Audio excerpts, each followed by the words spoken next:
Yo tout le monde, c'est Swiss Motoboy, j'espère que vous allez bien. Aujourd'hui, nous allons parler du road trip le plus fou qu'on puisse faire parce qu'on n'avait que des mauvaises idées.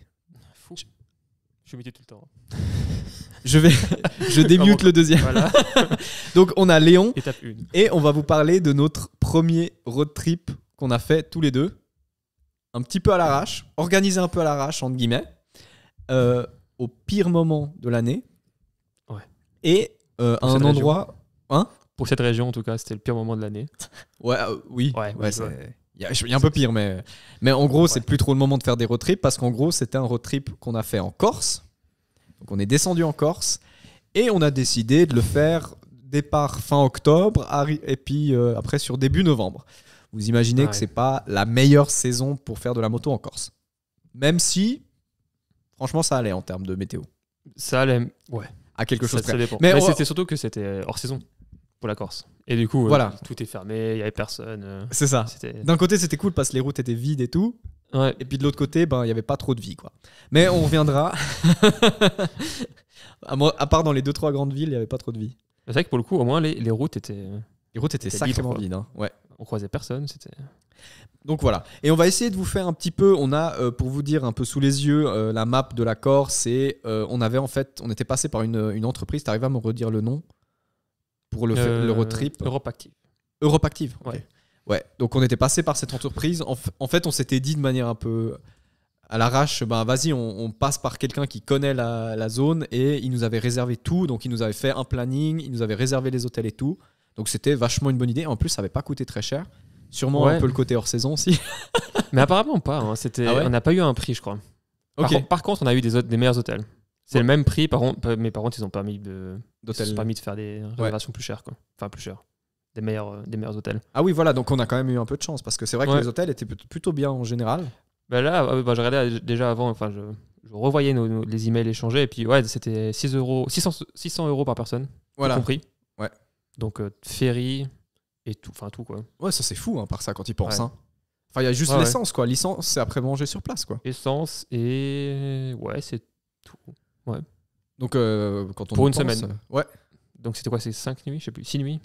6 nuits, et puis on avait quand même encore payé le ferry après, les chambres dans le ferry. Ça, on avait pris en plus. Ah oui. On aime le luxe, dormir sur les canapés du ferry. Ça on voulait pas. Bref. Mais voilà. Et puis on va vous raconter déjà comment on est allé en Corse parce qu'on a vécu quelques aventures sur l'aller, ce qui s'est passé en Corse et après le retour en 2-3 mots. Je me souviens juste, voilà, bref. Mais on va essayer de le faire dans le bon ordre, histoire de vous faire un petit suivi. Maintenant, c'est un road trip qu'on a fait en 2018. Ouais. Donc ça fait un bon moment. Donc il y a plein de choses qu'on va oublier. Mais voilà, on a vécu tellement de trucs fous qu'on a quand même de quoi vous faire une jolie petite histoire. Et voilà, on a vécu plusieurs trucs vraiment fous à ce moment-là. Et c'était... en fait, c'est vraiment, pour avoir fait après plusieurs road trips, c'est le road trip dont je me souviens le plus. Ah ouais ? Alors que c'est le premier.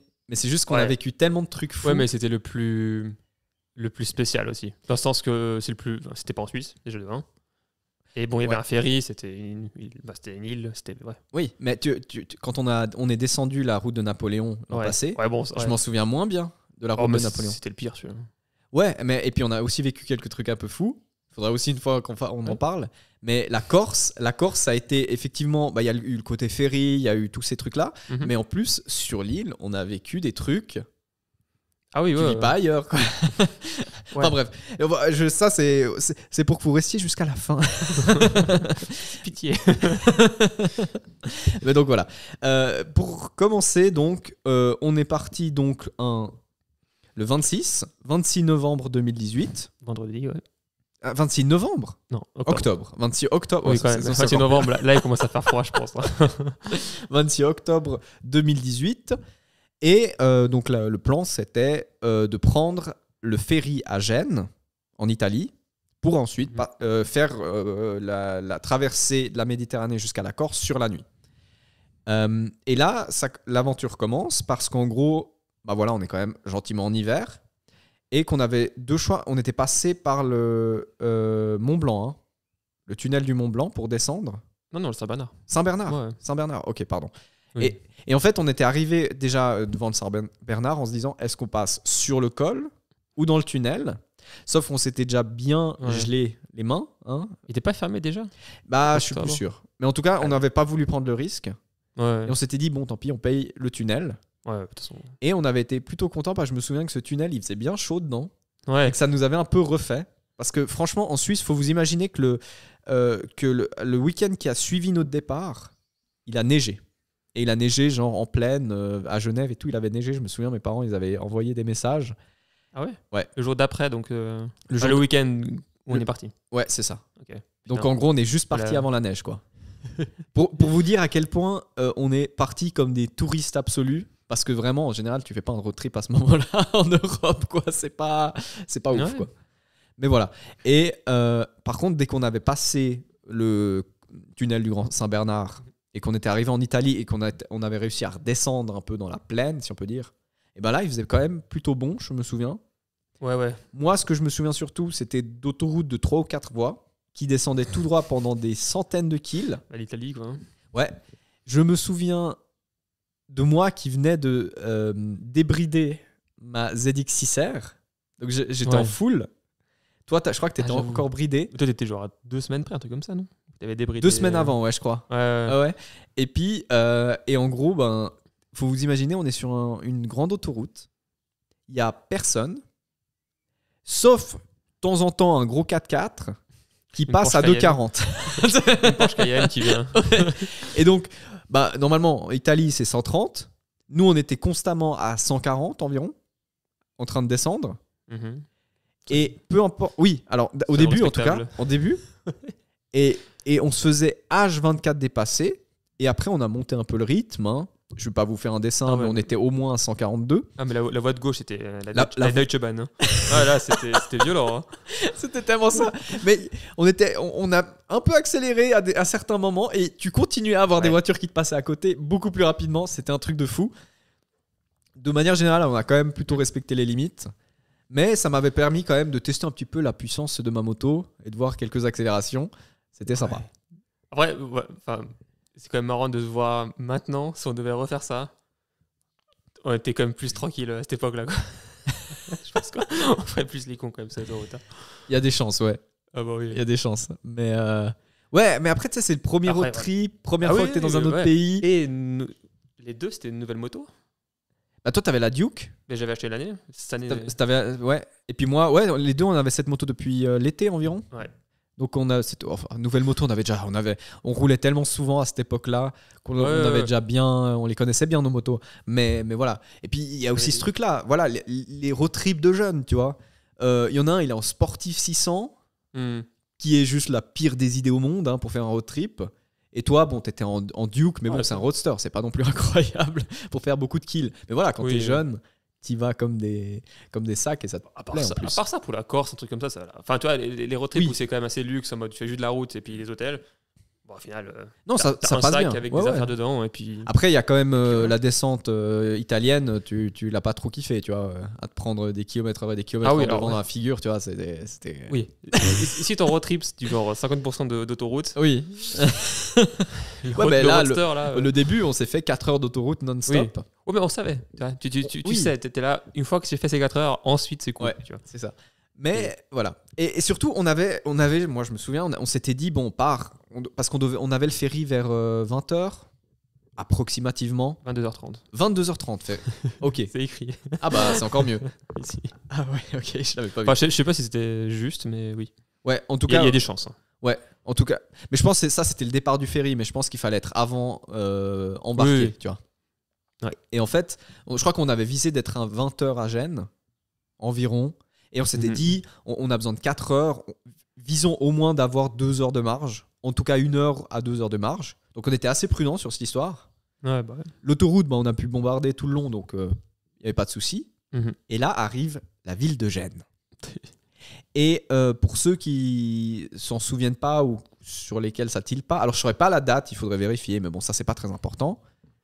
On est en train de vérifier. Vas-y. À Gênes, il y a eu un drame il y a quelques années où, si vous vous en souvenez, il y avait un pont qui s'était écroulé tout d'un coup et qui avait fait, je sais pas combien, 43 morts et 16 blessés. Voilà, un pont qui était vraiment en hauteur et qui passait un peu au-dessus de la ville. Il s'appelait comment le pont il y avait un nom spécial. Le pont de Gênes. Le pont de Gênes, d'accord. Pas sûr que c'est le nom officiel, mais... En tout cas, on a un article sous les yeux où c'est marqué enquête accablante. Le pont autoroutier de Morandi. Morandi, ok. Ouais.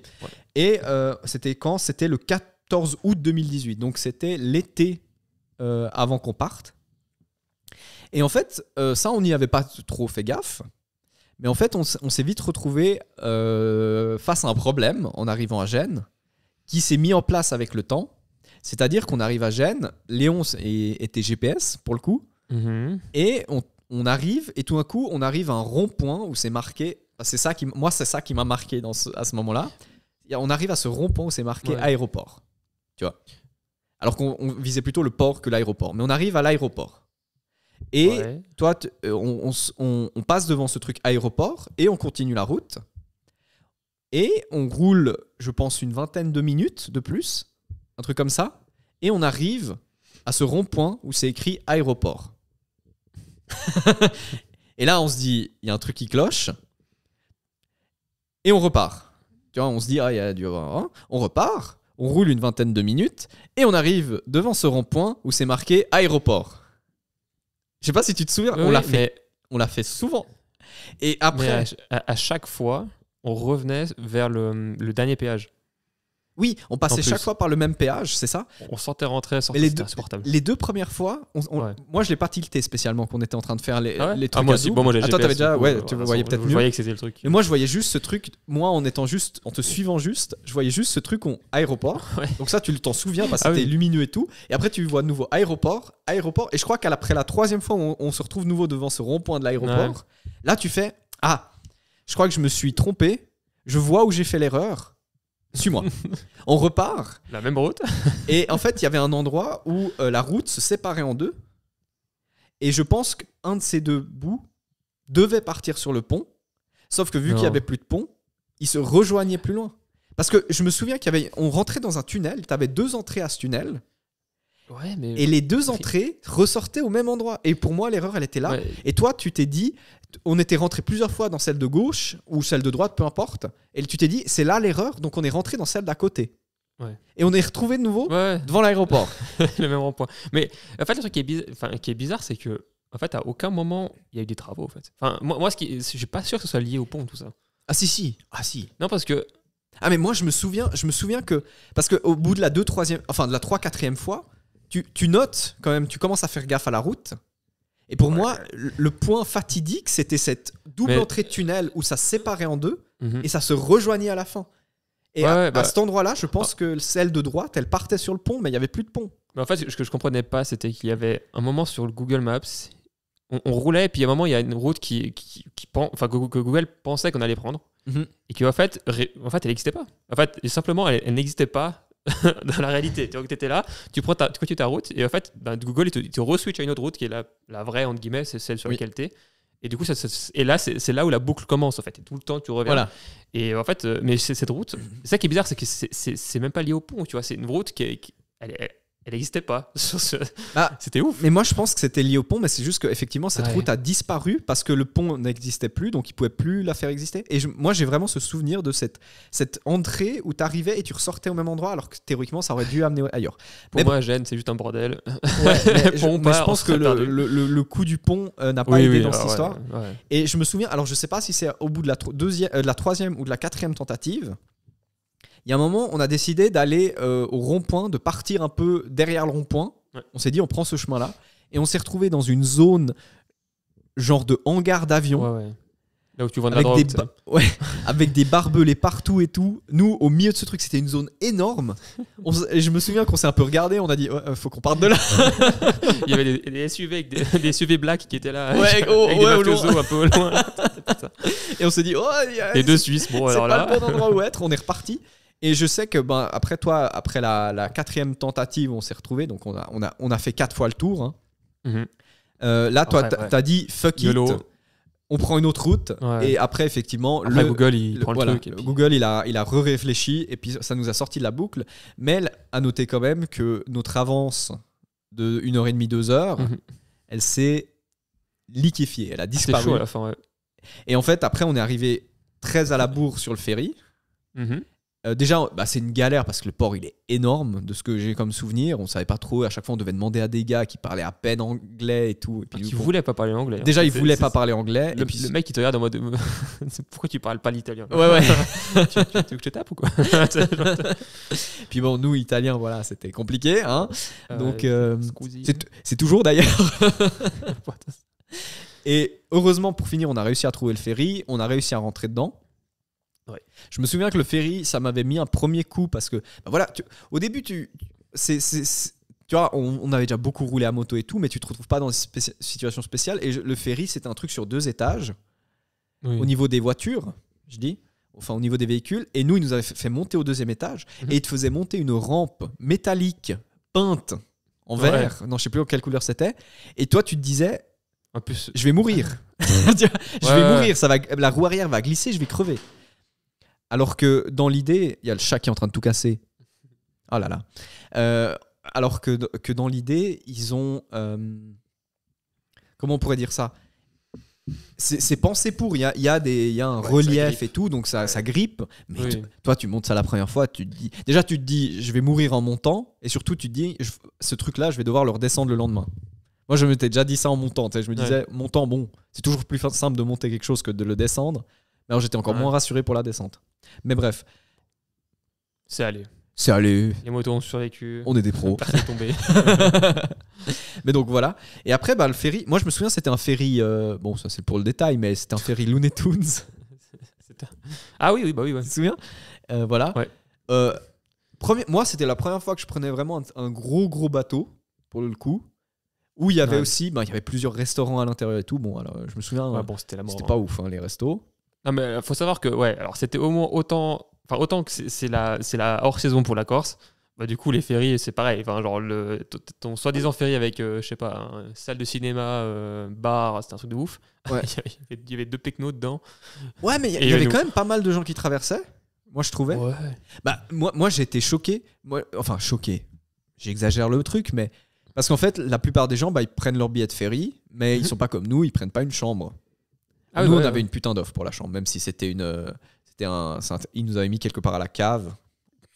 Mais on avait, sans fenêtre. Ouais, on n'avait pas de fenêtre, rien. Bon, voilà. En même temps, pour une nuit, t'es là. Bon. Oui, voilà, tu t'en fiches. Et puis, en fait, la plupart des gens, ils dormaient dans les restos, sur les canapés, machin et tout. Et moi, je me souviens que nous, on était beaucoup plus chill. La plupart, ils voulaient juste traverser pour, je sais pas, rejoindre la famille ou comme ça. Ouais. Et nous, à côté. Nous, on était vraiment là en mode c'est les vacances et tout. Donc, on se dit, on va se boire encore un petit verre à un des bars qu'il y avait, qui était assez bien placé en plus, un peu à l'avant du bateau, je crois. Et puis, je me souviens que nous, on est en train de taper la discute, un peu discuter de machin, notre début d'aventure et tout ça. Et puis, autour de nous, t'avais des gens qui essayaient de dormir. Ah ouais, mais oui. C'était horrible la sensation. T'avais l'impression un peu de les gêner. Ouais, et puis, en même temps, tu disais, mais les gars, voilà. Si vous voulez dormir au milieu d'un bar, dormez au milieu d'un bar, mais c'est pas l'endroit, tu vois. Et mais j'avais très kiffé aussi avec le coucher de soleil quand on était. Ah oui, le mieux c'est que tu peux sortir du bateau. Enfin, t'as sur les quais, le pont extérieur et tout. Ouais, c'est cool. Mais voilà. C'était très cool. Ouais. La nuit, t'as des souvenirs de la nuit ? Rien de spécial ? Devrais-je ? Non. Non, mais. Je me suis fait droguer par Kevin. Moi, je me souviens juste, mais c'est parce qu'on a fait l'aller-retour et les 2 fois on a pris des chambres, donc les 2 fois on dormait quand même dans des lits, même si c'est des lits superposés, pas de ouf et tout, mais voilà, tu dormais quand même plutôt bien. Mais je me souviens juste qu'à l'aller et au retour, mais je sais pas dans quel sens, il y a une fois mes organes ils faisaient de haut en bas et une fois ils faisaient de droite à gauche. Ça, je me souviens. Et que les 2 fois, je me disais, je sais pas lequel est le plus agréable, mais en tout cas, je sais que je vais m'endormir un poil moins vite que normal, tu vois. Ah, moi ça allait en vrai. Toi, ça allait. Moi, pas une mal de mer ou quoi. Alors, mal de mer, pas vraiment, mais c'est juste que vraiment, en m'endormant, je sentais vraiment mes organes qui se déplaçaient, soit de haut en bas, soit de droite à gauche. Et je me disais juste, bon, ça va me prendre un peu plus de temps. Peut-être que le lit d'en haut était plus sujet à. Peut-être. Mais je voilà. sais pas. Mais... Voilà, ça reste un bateau. Oui, tout à fait. Et puis en gros, tu fais la nuit, donc c'est assez cool parce qu'en gros, tu dors et puis t'arrives le lendemain. Et le lendemain, ce qui a été très drôle pour moi, c'est que nous, en mode tourisme x 1000. Et ben, on arrive donc, comment ça s'appelle ? J'ai oublié le nom de la ville. Bastia. Bastia, voilà, super, merci. On arrive à Bastia. Nous, on est sur le pont. Ah, c'est joli, Bastia. On profite de la vue, machin et tout. Et puis, on regarde le bateau. Comment on dit, s'amarrer ou accosté ? Accosté, je sais pas. Ouais. Voilà. On est motard. On est motard. Ah bah, c'est trop cool. C'est un hélico. Non, mais voilà. Je crois que c'est s'amarrer. Oui, s'amarrer, c'est pas fou en tout cas. Mais voilà, sauf qu'en théorie, voilà. T'es censé dégager dans les 5 minutes qui suivent quand il arrive le bateau. Ouais, c'est ça. Il faut, en fait, nous, on n'était pas du tout au courant, c'est qu'au moment où le bateau il est accosté, ils ouvrent le truc et là, tu dois te dégager au plus vite. Ouais, puis t'es déjà dans les véhicules. Voilà, tu dois être prêt à partir. Parce qu'il faut vraiment se dire, nous, on voyait ça comme des tourismes vacances et que les gars, ils allaient arriver, puis là, le bateau allait sûrement rester pendant 1 ou 2 heures. En fait, pas du tout. Eux, ce qu'ils veulent, c'est qu'à la seconde où la dernière bagnole est sortie, ils remplissent de nouveau. Et donc, en fait, on n'était pas méga en retard, mais on a senti que quand on est arrivé vers nos motos, déjà, on devait remettre les bagages et tout, donc ça nous a pris 5-10 minutes. Déjà, tout était Et puis, il y avait genre 15 gars qui tapotaient sur des montres un peu autour de nous en disant faudra sortir assez vite et tout.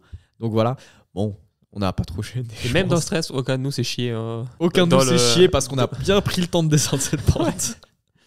Oh purée. Mais ouais, ça c'était drôle. Mais après, on arrive on est à Bastia. Bastia, ouais. Il fait quoi, un bon petit entre 20 et 25 degrés. Je me souviens c'était incroyable.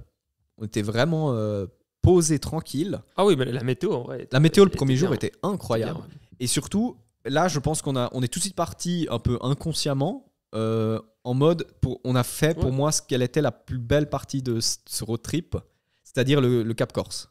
Ah ouais. Pour moi, alors t'as la montée depuis Bastia, elle est un peu bof, mais quand t'arrives en haut du Cap Corse et que tu commences à redescendre. La route, elle est incroyable. C'est-à-dire que c'est une route où moi, j'ai ce souvenir que je roulais constamment à genre 60 km/h avec mon niveau de l'époque. Et il y avait des virages H24 avec, à droite, tu avais la mer non-stop. Et puis bon, une jolie petite falaise, il fallait pas se louper. Tu longes la mer tout le long. Voilà. Ouais. C'était incroyable. Et on a fait ça, il y avait du soleil. Il y avait une voiture qui nous gênait de temps en temps. Mais à force, nous, en fait, on a commencé à souvent faire des petites pauses pour profiter de la vue. Il y avait ce type avec sa bagnole. Et au début, il nous gênait un petit peu parce que il nous passait devant et après, on le redépassait. Et très vite, il y a eu un genre de gentleman agreement qui s'est fait entre nous. C'est-à-dire que nous, on continue à faire régulièrement nos petites pauses pour profiter un peu de la vue et tout. Et lui, à chaque fois qu'il nous voyait arriver comme des gros bâtards derrière, et direct, il se décalait pour bien nous laisser la place de passer. Donc, à la fin, je pense que les 2 premières fois où on a dû le dépasser, c'était un poil compliqué. On perdait un petit peu de temps sur lui. Et puis, très vite, après, il nous laissait toujours passer comme un champion. Et c'était incroyable. Et vraiment, alors, si je peux conseiller un truc et que vous avez la possibilité, voilà, le Cap Corse, il est incroyable. La route, elle est folle. Ouais. Elle est vraiment folle. Mais j'ai vaguement un souvenir que j'ai préféré l'ouest du Cap Corse. Oui, c'est ça, l'ouest. Ouais, non, clairement. Mais l'est, il était cool aussi, mais je sais pas, l'ouest était... Non, mais l'est... était ouf. Ouais, c'est ça. Ouais. L'est, il est sympa, mais tu sais, c'est le début du road trip, il y a moins de virages et tout, mais... L'ouest, il est incroyable. Il est incroyable. C'est vraiment, c'est des virages. Et je crois que ça prend bien une bonne heure à le faire. En tout cas. Et genre, pendant 1 heure, tu fais des virages, quoi. Presque non-stop. Donc, c'est incroyable. Donc, ça, premier jour, en fait, t'arrives en Corse, t'as ça, tu te dis, les vacances, elles seront incroyables. Ouais, mais en plus, on disait, c'est pas la période pour aller en Corse. Mais en vrai... Alors oui, c'est pas période parce que tu risques de pluie, risque de mauvais temps, machin, qui est plus élevé. Mais par contre, Cap Corse, il y avait personne. Il y avait même pas une voiture, quoi. Ah, c'était fou. Tout le long, on était tout seul. Ouais, enfin, il y avait une voiture. Il y à poteau avec lequel à la fin on aurait pu se checker tellement on s'est croisés. Non, mais il faut imaginer que dans les périodes un peu, les vraies périodes de tourisme, là, t'as des bus, t'as des voitures, t'as tout ce que tu veux, quoi. Alors. Je pense qu'on n'a pas forcément la même expérience que tout le monde. Non, c'est ça. Nous, vraiment, on a pu y aller comme des sacs pendant tout le long, quoi, presque. Ouais. C'était fou. Allez en octobre en Corse. Voilà, allez en octobre. Après, vous allez encore voir ce qui suit. C'est un peu la loterie. Mais... C'est un peu la loterie. Nous, on a tiré les bons jours parfois et les mauvais d'autres, mais voilà. Et donc, la journée, elle se termine dans le village de Saint-Florent. Donc, qui se trouve... en bas du Cap Corse. On est arrivé donc le matin. La première journée, on a fait que le Cap Corse, tout le long. Ouais. Tout le tour, monté. Enfin, ouais. Et on est arrivé, je crois, en début d'après-midi. Enfin, milieu d'après-midi à Saint-Florent. Attends, on a quand même tracé. Hein. Saint-Florent, c'est. Ouais, c'est assez loin. Hein. C'est quasiment à l'ouest de Bastia, quoi. Donc, c'est ça. Cap Corse, ça. En fait, si tu coupes depuis Bastia, en fait, si tu enlèves le Cap Corse et tu coupes à travers vers l'autre côté de l'île, c'est Saint-Florent qui va tomber en premier. Et d'ailleurs, il y a une route qu'on empruntera le lendemain pour retourner à Bastia, qui est aussi vachement cool. Moi, je me souviens que cette route, elle était vraiment cool aussi. On a découvert qu'ils faisaient des rallyes en plus. Ouais, et puis ils faisaient des rallyes sur cette route. Ouais. Ça, c'était. Ouais. Et puis moi, je me souviens, Saint-Florent, voilà, c'était le premier soir en Corse. On avait un petit hôtel très sympa. Bon, voilà, rien d'exceptionnel. Mm-hmm. On avait pu manger dans un petit resto avec vue sur le port. Enfin, tu sais, c'est tellement typique. Sans faire de la pub à l'agence à qui on est parti, mais on avait quand même eu des goodies et tout. Un premier hôtel. Oui, c'est vrai. Le petit panier, le panier, les sacs là. Ouais, c'est vrai. Le plan, la map et tout ça, c'était cool. Ouais. Cool. L'organisation était vraiment bien et c'était bien pensé, quoi. Et surtout, voilà, parfois on dit c'est mieux de s'organiser soi-même, de voir soi-même, mais là, vu le prix qu'on a payé, on a eu de la chance d'avoir des hôtels un peu plus luxueux que normal, et en plus ça nous a coûté genre 600 balles. Enfin, je veux dire, tu peux pas dire non. Hein. Et même que nous, jeunes, où on s'en battait un peu la race et qu'on traçait, on était juste là pour rouler, on a quand même fait, avec l'agence, on avait eu quand même on avait le parcours déjà avec les hôtels réservés, mais on avait aussi un peu en fait, on avait un trajet expliqué point par point où aller, pourquoi ils nous font aller là-bas spécifiquement, parce que c'est une baie, parce que c'est un monument ou quelque chose d'historique. Ouais. Donc il y avait... c'était assez cool en vrai. On a plein d'infos. Faut vraiment vous dire qu'on a reçu un PDF de je sais pas combien de pages avec plein de jolies infos et tout. Qu'on a ouvert pour la première fois en 2024. C'était vraiment podcast. Utile, hein. Ouais, mais on redécouvre, c'est pas mal. Mais... Et franchement, moi j'ai très envie un jour de le refaire. Et limite, ça peut être intéressant juste de reprendre ça et se baser dessus pour refaire. Quoi. J'ai une question pour tes viewers. Tes abonnés, tous les gens qui te regardent. Non, mais c'est plus une question genre que ce road trip plus tous les autres road trips qu'on a fait en fait depuis. Ouais. Où en fait, bon d'accord, c'était c'est celui qui m'a le plus choqué par rapport à ça parce que c'était le plus étranger, disons, parce que le reste était en Suisse, donc on connaissait. Ouais. Mais à quel point c'est compliqué de trouver un juste milieu entre rouler et quand même visiter, tu vois. C'est vrai. Parce que nous, on a tracé en Corse. Hein. Ouais. Alors pourtant, là, j'ai Google Maps sous les yeux. Et puis Google Maps, il t'affiche tous les points les points intéressants à aller voir. Ouais. Bah tiens, on est là. En fait, on a rien vu. On a vu que de la route. En fait. Non mais c'est ça. Et puis en fait, tu sais, nous avec nos motos, partir à moitié à l'arrache avec des valises qui s'accrochent avec 2 sangles et puis qu'elles tiennent une fois sur 2. Ouais. Tu sais, quitter ta moto pour aller marcher 2 heures. Oui. Tu le fais pas. T'es pas en confiance. Toi, non. Je reviens, t'as plus de moto, plus Alors plus de moto peut-être pas, mais en tout cas plus de sac, ouais. C'est la Corse, hein, je sais pas. Parce que c'est vrai que toi t'avais juste un sac qui était sanglé et machin. Ouais. Moi j'avais ces petites valisettes aussi que tu poses dessus, mais je veux dire il y avait rien qui les fixait à la moto, il y avait rien qui les permettait. Enfin voilà. C'était pas l'expérience GS avec valise métal. Fixée sur le véhicule et tout, où il faut quand même un minimum forcer dessus pour partir avec. Donc c'est vrai que c'était une des raisons pour laquelle nous on traçait juste. Hein. Alors bon, on était un peu. Après, je pense que c'était aussi pas très curieux. On est vieux maintenant. Les vieux. Maintenant, on aime bien profiter. On veut visiter, on veut savoir ce qui se passe. Mais... On va aller voir le bout de caillou. Non mais ouais. Nous, ce qui nous intéressait juste, c'est d'avoir des belles vues et des beaux virages, quoi. Dit bêtement. Ouais. On y est vraiment allé en disant on est là pour faire de la moto et rien d'autre. Et après, il y a eu 1 ou 2 fois on s'est posé la question en disant est-ce que là, il faudrait pas aller visiter un truc. Puis on était là, mais comment on fait avec nos on avait je sais pas combien de sacs, tu vois. Et puis même en fait quand j'y pense, parce que même si t'es équipé en full équipé GS, tout ce que tu veux là avec les valises, tu sais, t'as quand même un casque, ta combi, tes machins. Alors peut-être tu peux pas tellement comme en voiture toucher dans le coffre et puis aller marcher, aller voir ce que tu vas aller voir. T'as forcément l'équipement à traîner, tu sais. Maintenant, moi, j'ai quand même toujours avec moi quand je sais que je vais faire des trucs comme ça. Si je sais que je peux pas mettre les choses dans les sacs, j'ai des cadenas que je peux. Tu peux passer dans la manche ou des trucs comme ça. Mais c'est vrai que nous, ça, on n'y avait pas du tout pensé. Et puis on avait quand même le souci numéro 1 là, c'était les sacs, tu vois. les road trips d'après qu'on a fait en Suisse, moi par exemple, alors c'était horrible pour l'accrocher, mais j'avais ces sacs North Face que je sanglais comme je pouvais sur la moto, et je me disais au moins si un moment on doit partir quelque part, je le mets sur le dos, je vais me faire chier à mort, mais au moins tu vois, je peux l'enlever de la moto et le porter, tu vois. Parce que la première fois avec ces 2 valises que tu mettais sur le côté et qui étaient juste accrochées à l'arrache, tu pouvais même pas, tu vois. Donc c'est un peu le trade-off de la moto, quoi. Enfin, t'es plus là pour rouler et découvrir la route que plutôt... C'est ça. Mais c'est vrai que après avec une bonne GS ou un truc avec des top case et tout, tu peux commencer à te permettre de faire un peu les deux, quoi. Donc voilà. Donc. Mais voilà, nous on a bombardé comme des sacs. Ça marche aussi. Et non, et puis si je me souviens, Saint-Florent, on est arrivé à Saint-Florent, et en fait je crois que c'est pas le jour même qu'on est retourné à Bastia encore. C'est le jour même. Possible, parce qu'en fait, pour vous expliquer, moi j'avais donc ces 2 valises sur les côtés, donc faut imaginer des valises en tissu qui se posent avec un truc central sur la place passager, et tout était là-bas dedans, encore dans des sacs qui pouvaient prendre la pluie si jamais, enfin qui protégeaient de l'eau. Mais en gros, ça voulait dire que c'était un enfer s'il fallait sortir quelque chose. Et j'avais ce truc où on avait quand même l'impression qu'on risquait de potentiellement prendre un peu la flotte sur ce road trip. Et donc, on avait des affaires de pluie. Mais moi, j'avais pas du tout bien accès à ces affaires de pluie. Et surtout, je galérais de ouf à pouvoir les sortir et aussi bien les ranger. Donc, j'avais dit à Léon, il me faut un de ces sacs de sport de merde... que tu refermes avec des fils, juste ce truc un peu plastique sur les bords, pour pouvoir mettre mes trucs de pluie dedans et les accrocher encore par-dessus ma selle, en plus. Le caler un peu.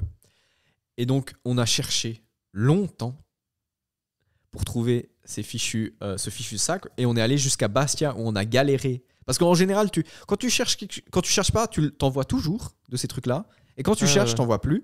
Et ce qui m'avait même fait rire, c'est qu'on était allé jusqu'à Bastia. On avait fait plusieurs magasins, on avait pour finir trouvé un de ces sacs Adidas, quoi. On était revenus, et ensuite c'était le soir, et on avait décidé de faire un petit tour de ces petites villes juste pour voir ce qu'il y avait comme possibilité de resto, et on était passé devant un magasin qui fermait bientôt, et ils en avaient genre une quinzaine. Et on avait fait... Alors bon, moi j'étais quand même content parce que la route qui permettait d'aller à Bastia était vachement sympa, donc c'était quand même... Mais on s'est quand même vachement fait chier pour ça. Bon, on n'avait plus les valises et tout, donc c'était déjà mieux, entre guillemets, parce que tout était déjà à l'hôtel et tout. Mais voilà, on s'était quand même un peu amusé là-dessus. Puis donc après, comme j'ai dit, le soir, petit resto, avec vue sur le port et tout. Enfin, méga sympa. Saint-Florent, c'était vraiment joli dans mes souvenirs. C'était vraiment une petite bourgade très petite ville méditerranéenne dans le style et tout. Donc c'était très sympa. Ouais. Et donc ensuite, on repart. Et c'est une partie du road trip dont je me souviens moins. Je sais pas si toi, tu as des souvenirs. Parce que tout s'est plutôt bien passé. La route était... Calvi. Ouais, voilà. On a fait Saint-Florent-Calvi le jour d'après. Ce que je me souviens, c'est juste que sur la route, il y avait... Enfin, la route était moins incroyable, en tout cas, que le Cap Corse. Après le Cap Corse, c'est compliqué de faire mieux. Et puis, mais c'était quand même... c'était... voilà. C'était plutôt des bonnes routes. Ouais. La météo était là aussi. Enfin, il faisait plutôt beau.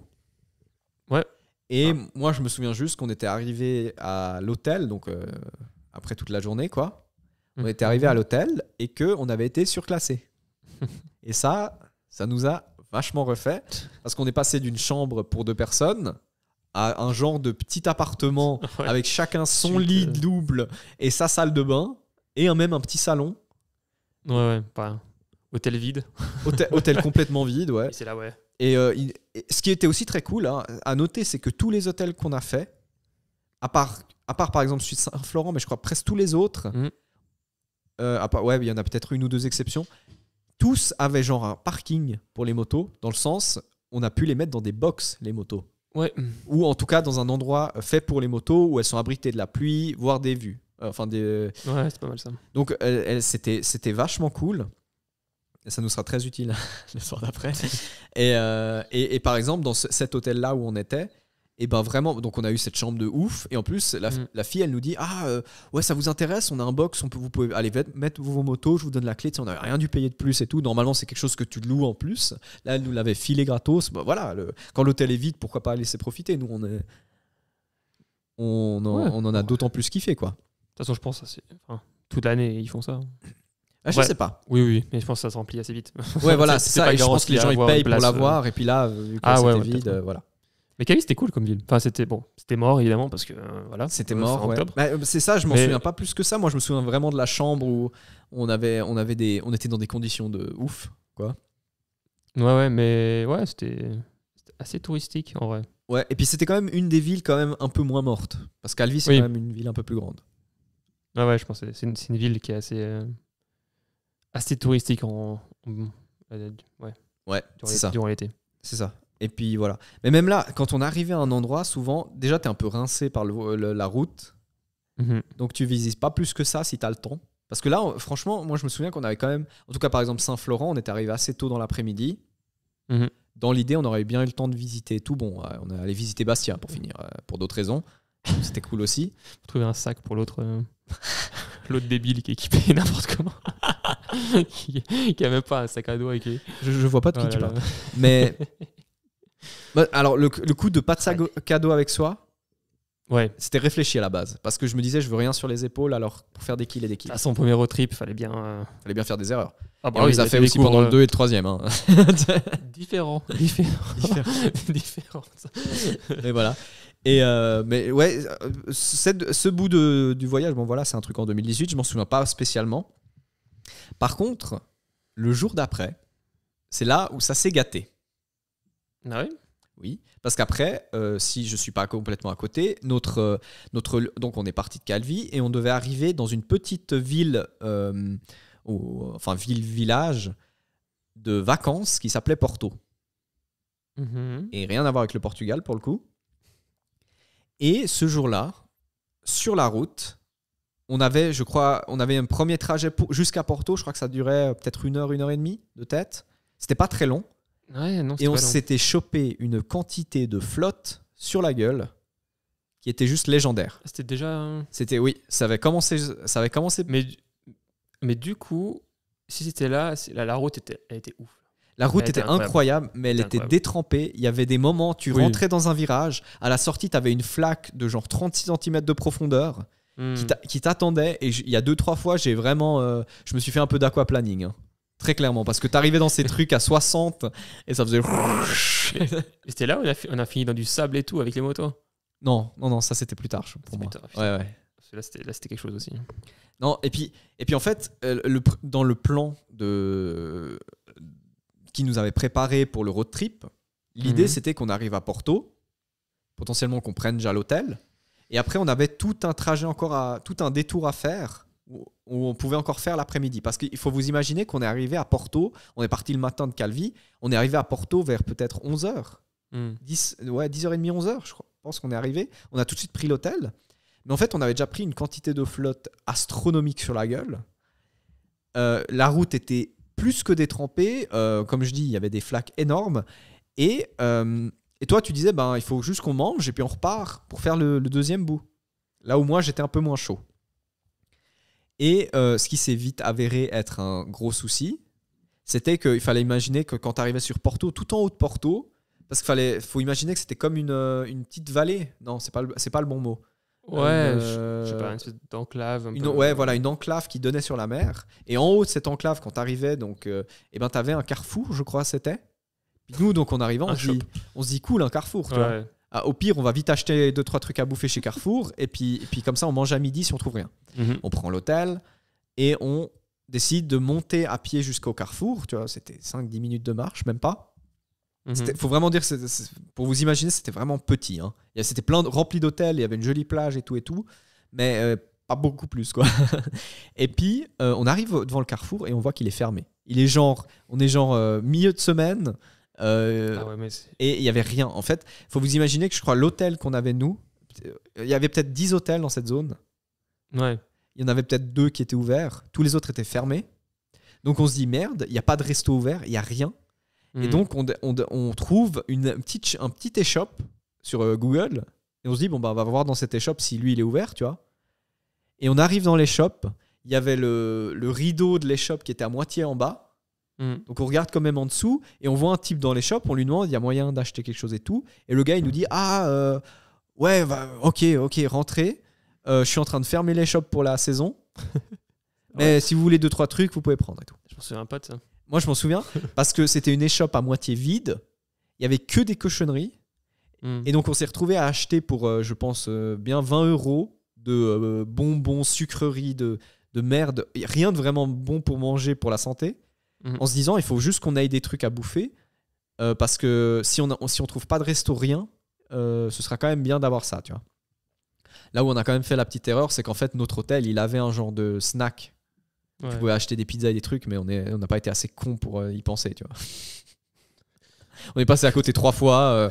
On s'est pas dit, peut-être que là-bas, ils vendent des trucs. On était fatigués. On était fatigués, oui. On a que roulé 1 heure sous la pluie, mais 1 heure. À part ça, on avait beaucoup plus que ça. Mais je crois que c'était pas très... Non, alors, Porto, on a fait... Attends, en une journée, le parcours était de Saint-Florent, c'est ça? Donc, non, de Calvi à Porto, mec, c'est ça. Hein, c'est de là à là. Ouais, mais c'est pas très long. Hein. Regardons ce que Google dit. Voilà, on est en train de regarder sur Google. Porto. Porto.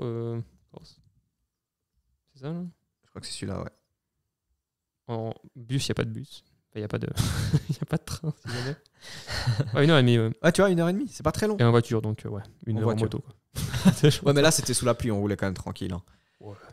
Mais, tu vois la route, il faut aller voir sur Corse la tête des routes. Ça va vous donner envie instant d'aller rouler là-bas.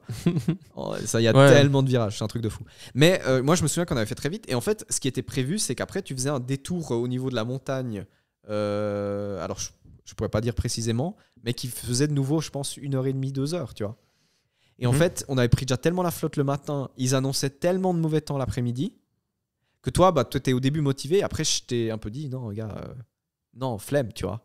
Là, on va juste aller se faire une route un peu, peut-être une jolie route, mais on va se la faire sous la flotte pas possible. Il n'y a aucun intérêt. Et heureusement que j'étais aussi pessimiste, parce que là se passe le plus gros truc qui s'est passé durant ce road trip, c'est qu'en gros, ce jour-là, le matin, c'était encore gentil, parce qu'après, il y a une tempête qui est arrivée sur la Corse. D'ailleurs, j'ai appris plus tard, mais elle avait un nom, cette tempête. Pour juste vous dire à quel point c'était une tempête quand même qui se respecte un petit peu. Ouais. Le truc, c'est que faut vous imaginer que nous, donc, on était dans notre chambre d'hôtel, en se disant, bon, bah, on va poireauter jusqu'à la fin de journée, il fait pas beau, il pleut, bon, bah voilà. On mettait la télé et on bouffait des sucreries pour survivre, quoi. C'était vraiment manger pour manger, quoi. C'était pas juste pour se goinfrer. Et puis, moi, je me souviens qu'on entendait toujours plus de vent. Et à Porto, on avait parqué nos motos sur un genre de petit parking public qui donnait sur la mer. Et la mer, en gros, il y avait un petit muret et la mer était juste en bas de ce petit muret, mais il y avait encore une falaise de quelques mètres. Et ensuite, en bas, il y avait la mer. Il y avait une plage un peu. Il y avait une plage aussi en bas. C'était une plage de galets. Hein, c'était un truc. Maldives, voilà, c'est ça. Mais il fallait imaginer qu'il y avait comme une petite zone assez arrondie au début. Parce qu'il y avait une autre plage après plus grande qui était vraiment de sable, un peu à côté. Mais il y avait ce truc-là où tu pouvais te parquer juste en face et tout. Et puis c'était pas vraiment. Voilà, si tu voulais aller à la plage, tu allais à la vraie plage qui était un peu plus en bas encore. Mais tu avais vraiment. En gros, nos motos étaient parquées à genre 5 mètres de la mer, en tout cas d'un petit bras de mer comme ça. Ouais. Et on y avait toujours plus de vent. Nous, on avait les volets qui étaient à moitié fermés, mais on voyait quand même les arbres qui étaient un peu devant notre chambre qui bougeaient dans tous les sens et tout. Puis au bout d'un moment, avec le bruit, vraiment ce bruit de vent très très fort et tout, quand même, de temps en temps, on allait un peu regarder et tout. Puis on avait une vue sur nos motos en plus qui étaient parquées à peut-être une 50aine de mètres de l'hôtel. Et puis on se disait, putain, mais ce vent. Et je me souviens que tout d'un coup, il y a ce bruit de vent pas possible et on regarde en direction de nos motos et sur ce petit renfoncement de merde sur la terre, il s'était créé un siphon au-dessus de l'eau. Ah oui, ouais. Tu te souviens de ça? Il s'était créé un siphon. On a vu vraiment une petite tornade, alors très légère, mais on voyait que l'air tournait au-dessus de l'eau et que tout d'un coup ce siphon il a disparu et là on a vu plein de trucs commencer à s'envoler. Et entre autres, il y avait, je sais pas si vous voyez ces cônes, c'est pas des cônes, c'est des blocs. Quand il y a des travaux, il y a des blocs rouges et blancs qui peuvent mettre les uns dans les autres. Et moi, je me souviens qu'il y avait un bloc. Alors, faut vraiment vous imaginer la scène. Imaginez-vous nos 2 motos parquées au bord de mer, mais un peu en hauteur, avec à leur droite 2-3 voitures. Je crois qu'il y en avait 3 de voitures, dont un peu un 4x4 de type Jeep, qui était tout devant et qui était un peu plus haut que les autres voitures. Et là, tu as un de ces plots de chantier un peu en plastique où je crois que tu peux remplir d'eau pour qu'il soit plus lourd, qui s'envole, qui va s'éclater contre la Jeep, qui se fait pousser par-dessus la Jeep et qui survole nos motos pour après aller s'éclater quelque part à une centaine de mètres. Mais c'était un plot, c'était genre en caoutchouc le truc, c'était mou. Mais pour moi, c'est ces gros plots. Il y en a toujours un rouge et un blanc normalement. Ça se met tout souvent dans les zones de travaux. Okay. Et pour moi, c'est du plastique. Mais des gros trucs en plastique. Ils sont pas très lourds. Mais en tout cas, nos motos, ça les a pas touchés. La Jeep, j'en sais rien. C'était un autre problème.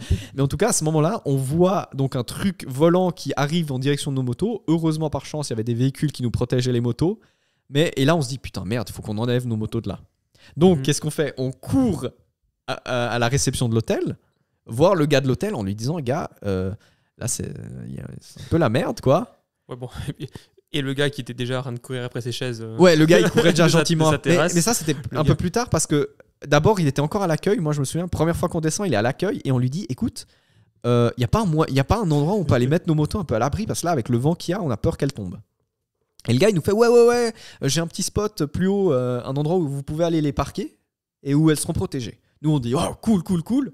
On court jusqu'aux chambres pour aller choper notre équipement, donc notre casque et nos vestes pour pouvoir déplacer les motos. Et on redescend. Et là, quand on redescend, effectivement, on le trouve à l'entrée de son truc, en train de courir après ses chaises, parce qu'entre-temps, il y avait de nouveau eu 2-3 énormes bourrasques. Ouais. Et il essayait de sauver ses meubles, quoi, tu vois. Et il était tellement pris par ça. Nous, on s'en battait les couilles de ces meubles. Mais on a vu que lui, il était tellement dans son truc de il faut que je chope mes chaises et que je les sécurise qu'on a commencé à l'aider à le faire parce qu'on savait qu'on n'arrivait pas on n'aurait pas réussi à choper une info de sa part de où il faut rentrer, tu vois. Donc on commence à l'aider à choper ses chaises, à les mettre à l'abri. Et puis, entre autres aussi, il avait déjà récupéré des chaises d'un voisin qui était genre 200 mètres plus bas vers la mer. Et bon, aussi, si on l'aidait pas à prendre ses chaises, t'as une chance sur 2 qu'en déplaçant nos motos, on se prend une chaise dans la gueule. Oui, c'est vrai aussi. Donc, il y avait déjà ça. Et après, on lui demande et il nous dit, voilà, vous devez juste remonter la route sur 200-300 mètres. Et ensuite, partir... Même pas, c'était méga proche. Hein. C'était très proche. Ouais, c'était une centaine de mètres de l'hôtel, ouais. Mais avec les... c'était le parking de l'hôtel, par ça, c'était... Ouais, mais je sais même pas pourquoi il a pas proposé dès le début. Oui, bah parce que après. Voilà. C'était pas la guerre pour le parking. Il y avait rien. Il y avait 2 motos et une voiture. C'est ça. Toute la ville. Et donc nous, en gros, après, on se retrouve à. Je me souviens parce qu'il y a nouveau eu un tourbillon. Donc on s'est casqué, on a mis nos vestes et après on attendait. Et on a vu qu'il y a de nouveau un de ces tourbillons qui s'est formé. Et c'était assez fou à regarder parce que ce siphon se formait. Et du moment où il disparaissait visuellement, il y avait une énorme bourrasque qui entrait dans cette enclave, quoi, et qui prenait tout ce qui était léger avec elle, quoi. Et donc après, à ce moment-là, ça explose, il y a le vent qui passe, et là on fait maintenant. On a tapé le sprint de nos vies, genre Yamakasi en tenue de motard. Hein. On passe tout droit par-dessus tout, on arrive vers nos motos, et là, toi, t'as réussi à être très très efficace. Parce que genre t'as reculé ta moto 2 mètres, t'as braqué à fond et t'es parti direct. Et moi j'avais ma sportive et là je commence à reculer, je recule. Chacun pour sa gueule. Ah ouais non mais complètement. Et moi j'étais en train de reculer et je me disais vraiment si là il y a une de ces bourrasques qui arrive, je sais pas si la moto je la tiens, tu vois. Ouais, j'avais peur que je la tienne pas. Voilà. En vrai. Ça allait, je pense. Mais... Ah, franchement, elles étaient violentes. Donc, tu sais, tu te déséquilibres comme ça. En plus, je crois que c'était un peu gravier où on était parqué et tout. Donc, tu glisses un peu plus facilement. Donc, je reculais. Et je savais que une sportive 600, c'est un semi-remorque à tourner. Donc, je reculais pour que le moment où je puisse braquer, c'est le moment où je peux partir. Et donc, au moment où j'ai pu enfin partir, toi, tu étais déjà bien loin. Hein. Tac, je tourne, je pars, je mets un coup de gaz du futur. Jusqu'à que je me retrouve en fait dans le sens du vent. Donc après, dès le moment où tu remontais en direction du truc, et ben en fait, le vent, s'il y avait une énorme bourrasque, elle t'arrivait dans le dos et ça, voilà. Après, c'est pas plus problématique que ça. C'était vraiment quand je reculais la moto que j'avais vraiment peur. Et puis, ce qui m'a beaucoup fait rire, c'est que toi, t'es allé trop loin. C'est-à-dire que t'as mis plein gaz et t'as compris que t'es passé à côté de ce genre de box qu'ils avaient pour mettre les deux roues. Et t'as commencé à planter les freins. Parce que moi, j'arrivais derrière. T'as planté les freins et t'as commencé à faire demi-tour à l'arrache sur la route. Ouais. Vraiment, genre, rien à battre. Et moi, à ce moment-là, j'arrivais aussi pleine balle. Tu vois, j'avais déjà fait je devais bien être à une petite accélération jusqu'à 100 km/h. Et là, je comprends, toi qui fais demi-tour. Et moi, je vois sur la gauche un truc, ça ressemble au machin de l'hôtel. J'ai passé le trottoir comme si j'avais une motocross. Littéralement, je l'ai sauté le trottoir. Et au moment... En fait, vous imaginez qu'aujourd'hui, je le ferais de manière beaucoup plus tranquille parce que je sais que je suis beaucoup plus en confiance et que j'ai beaucoup plus d'expérience avec la moto. Mais à cette époque, j'étais tellement en flip de faire tomber ma moto chérie, et en plus, ces conditions un peu hors du commun, que vraiment, mais je suis rentré dans ce truc, mais tout droit. C'est-à-dire qu'au moment où j'ai compris qu'il y avait un endroit où je pouvais rentrer dedans, j'ai sauté dedans. Et quand je suis arrivé dedans, je sentais que tu sais, il y a eu j'ai tout mon corps, et la pression, elle est sortie, tu sais. Je me suis dit, c'est bon. Et j'ai vraiment senti comme j'ai eu un relâchement de corps, tu vois. Je sais pas si toi, t'as eu ça aussi fortement. Mais j'étais tellement crispé pendant tout ce petit moment. Toi, t'étais stressé. Moi, j'étais méga stressé. J'avais beaucoup trop peur de faire tomber ma moto. Ça m'aurait tellement fait chier de la faire tomber, alors que dans l'idée, c'est pas assuré. Ouais, c'est complète. Non, je n'étais pas assuré complète. Ah ouais. Non. Mais en tant que bon Suisse et non, assurance. Bah non. Ouais, non. Tout ce que tu peux. Mais voilà. Et très bien. Ouais, moi. De toute façon, t'aurais fait passer ça sur des gains naturels et puis. Ouais, mais je sais pas si théoriquement, oui, tout passe. Mais bon, dans l'idée, voilà, on a réussi à le mettre à l'abri. Toi aussi, t'as fait 3 fois le tour sur toi-même et t'as réussi à rentrer là-bas dedans. Il n'y avait pas un autre motard? Alors, il y avait le propriétaire du resto. Ouais, qui était motard. Du resto de l'hôtel qui lui avait il avait un T-Max ou un truc comme ça. C'est pas une GS? Non. Il n'y a pas un genre méga truc. Il y avait dedans. 2 GS, c'était des Italiens. Et je me souviens que leurs GS, quand nous on est allé les ranger, ils étaient aussi par là. Parce qu'eux, ils sont allés. Je me souviens que ces Italiens, ils sont encore allés faire le tour qu'on a. Nous, on s'est dit, non, on va pas se faire chier à faire ça. Et eux, ils sont encore allés le faire. Ne voulait pas. Oui, bah heureusement, hein, t'as vu la tempête, mec. Bon, un peu de fun. Mais de nouveau, aujourd'hui, je serais beaucoup plus motivé à y aller qu'à l'époque. Tu vois. Mais voilà. Ouais. Et en gros, eux, franchement. Nous, après, je me souviens, on a ramené nos motos, on est revenu à l'hôtel, tu vois, on était tout contents, c'est bon, nos motos sont à l'abri, on va pouvoir continuer notre road trip sans mésaventures et tout. Et les 2 Italiens, je sais que nous, on est resté encore un moment à l'accueil avec le gars, pendant une vingtaine de minutes, un peu à discuter, et puis à regarder cette tempête qui se défoulait, quoi. Et tout d'un coup, on voit les 2 Italiens qui descendent, mais chillax. Genre, vraiment, leurs motos, elles étaient plus ou moins parquées là où elles étaient parquées nos motos à la base. Mm-hmm. Ils descendent chillax, c'est rien à battre. Ah ouais, on peut peut-être les déplacer. Mais tu vois, ils étaient expérimentés. Ils étaient expérimentés, tu vois. Puis bon, GS, tout ça, c'est là. Puis GS, ça bouge pas. Au pire. Moi, un coup de vent en GS, tu sens. Ah oui, oui. Mais quand elles étaient sur le pied, elles auraient pas bougé, quoi. Ah oui, ça. Donc voilà. Enfin bref, et non, c'était. Moi, je me souviens que c'était une sacrée. Ça m'a marqué parce que c'était assez fou. C'était vraiment la première tempête que je me suis pris. Bon, j'étais pas sur la moto au moment où il y a vraiment le gros de la tempête. Et après, c'est devenu de pire en pire cette soirée-là. Parce que autant, il faut vous imaginer que là, il était peut-être 4 heures quand on a rangé les motos, approximativement. Donc après, on décide de retourner dans la chambre, aller continuer de mater la télé et bouffer des cochonneries. Parce qu'on n'avait rien d'autre à faire, littéralement. Mm-hmm. Et de temps en temps, quand la télé qu'on matait, il y avait l'image qui buguait, et des trucs comme ça. On se disait, qu'est-ce qui se passe et tout. Et tout d'un coup, il devait être, je sais pas, 5-6 heures. Tout devient noir. Il y a tout qui s'éteint. Suite logique, ouais. Il y a tout qui s'éteint. Et on se dit, putain, qu'est-ce qui se passe et tout. Donc, on descend à l'accueil. Et en fait, pour vous dire, alors ça, on n'apprendra que le lendemain. Mais la tempête a été tellement violente sur l'île qu'en fait, ça a arraché un grand nombre de piliers électriques. Ce qui fait que nous, où on était, entre autres, Porto s'est retrouvé littéralement dans le noir. Donc il n'y avait plus d'électricité. On apprendra les jours après, je crois via mes parents entre autres, qui avaient vu à la télé, que ça avait coupé l'électricité pour 11 000 foyers en Corse. Oui. Ce qui est quand même déjà vénère. Hein. Et donc, il faut vous imaginer qu'à partir de genre 6 heures, on n'a plus d'électricité, plus de lumière, rien. On est dans un bled paumé au milieu d'une tempête, sans restaurant, sans rien. Enfin voilà, il n'y a plus rien. Et donc, on descend à l'accueil. Le gars de l'hôtel, il peut rien. Il est un peu désolé, mais voilà, qu'est-ce qu'il peut y faire et tout. Il nous donne chacun une petite bougie. En fait, genre, on devait quand même être une bonne 10-15aine dans cet hôtel, ce jour-là. Et on était tous avec... Ouais. Il y avait des randonneurs, des trucs et tout. Okay.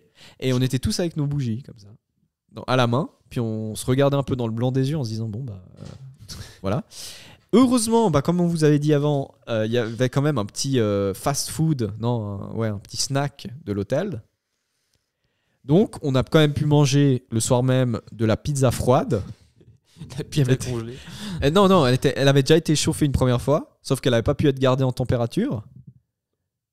Elle était quand même cuite. Hein. Elle n'était pas congelée, elle était cuite. C'est juste qu'elle était froide, quoi. Elle était pour qui à la base, du coup? Mais tu sais, c'est ces snacks qui préparent d'avance des trucs. Ah, ok. Et puis quand t'arrives, soit il réchauffe un coup, c'est maintenu chaud, ou bien il réchauffe un coup. Sauf que là, c'était déjà cuit, donc c'était tout à fait mangeable, mais juste que il y avait rien pour chauffer, quoi. Ouais. Le gars, il nous a quand même fait payer le prix normal. Ah bah oui. Oh bah oui. Hein. Ouais. Bon. En vrai, tous dans la même galère. Hein. Après, avoir bouffé une pizza froide, c'était quand même. Il aurait pu nous faire un petit. Ouais, parce qu'on a quand même payé 11 balles notre bout de pizza, je crois. C'était un truc assez cher. Hein. C'est la Corse, hein. C'est pas gratuit. Oui, mais voilà, c'était froid. Quoi. Ouais. Ah bah oui. Il n'a pas dû payer l'électricité pour la chauffer, quoi. Tu vois.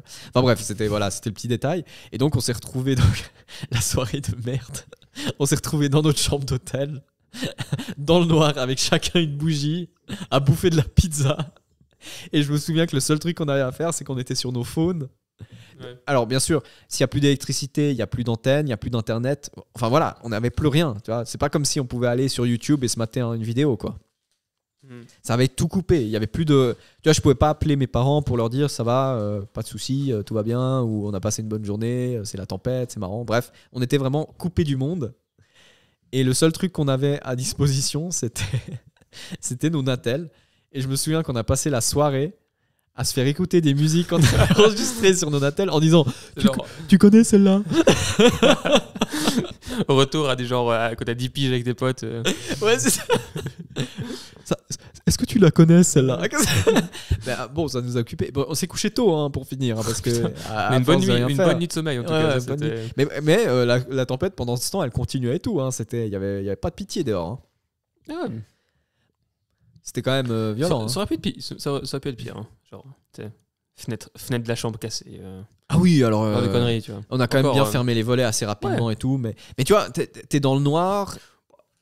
Il y a la tempête dehors, t'as pas d'électricité, t'as pas de lumière, tu manges une pizza froide et t'écoutes de la musique en essayant de te faire un genre de semblant de quiz alors que personne ne connaît la musique de l'autre. C'était vraiment pas incroyable. Mais on s'occupe comme on peut. Hein. Ouais. Et puis, on se couche, je pense qu'on s'est couché quand même assez tôt. Je pense vers 10h, on était loin parce que de toute façon, il n'y avait plus rien à faire. On avait tous vidé nos bibliothèques de musique. De toute façon, en vrai, même sans la tempête... Il n'y avait rien à faire dans la ville, genre c'était mort. Enfin, l'endroit était joli parce que le lendemain, on a quand même pris le temps de visiter vite fait un peu. Il y a un petit château et tout. Parce qu'il y a une petite tour et tout, c'est vachement joli pour finir l'endroit. Enfin, il y avait moyen de passer une bonne petite soirée à se poser le long de la mer ou comme ça, et puis à regarder le coucher de soleil ou comme ça. Bon, là on a eu la tempête, donc il n'y avait pas de coucher de soleil, il n'y avait rien du tout. Sa musique. Toujours en partageant sa musique. En fait, au lieu de la faire sur une plage, on l'a fait dans la chambre. Voilà. Mais donc voilà. Donc ça a été un peu un truc assez spécial. Et le lendemain, je sais pas si tu t'en souviens, on s'est retrouvés avec une autre problématique. Oui, mais qui était très smart. Tu parles d'essence, non? Oui, d'essence. Oui, parce qu'on s'est dit, le jour d'avant, on était là. Ouais, on n'a plus grand-chose, et ça passe jusqu'à Porto. Ouais. Et on fait le plein le lendemain. Voilà.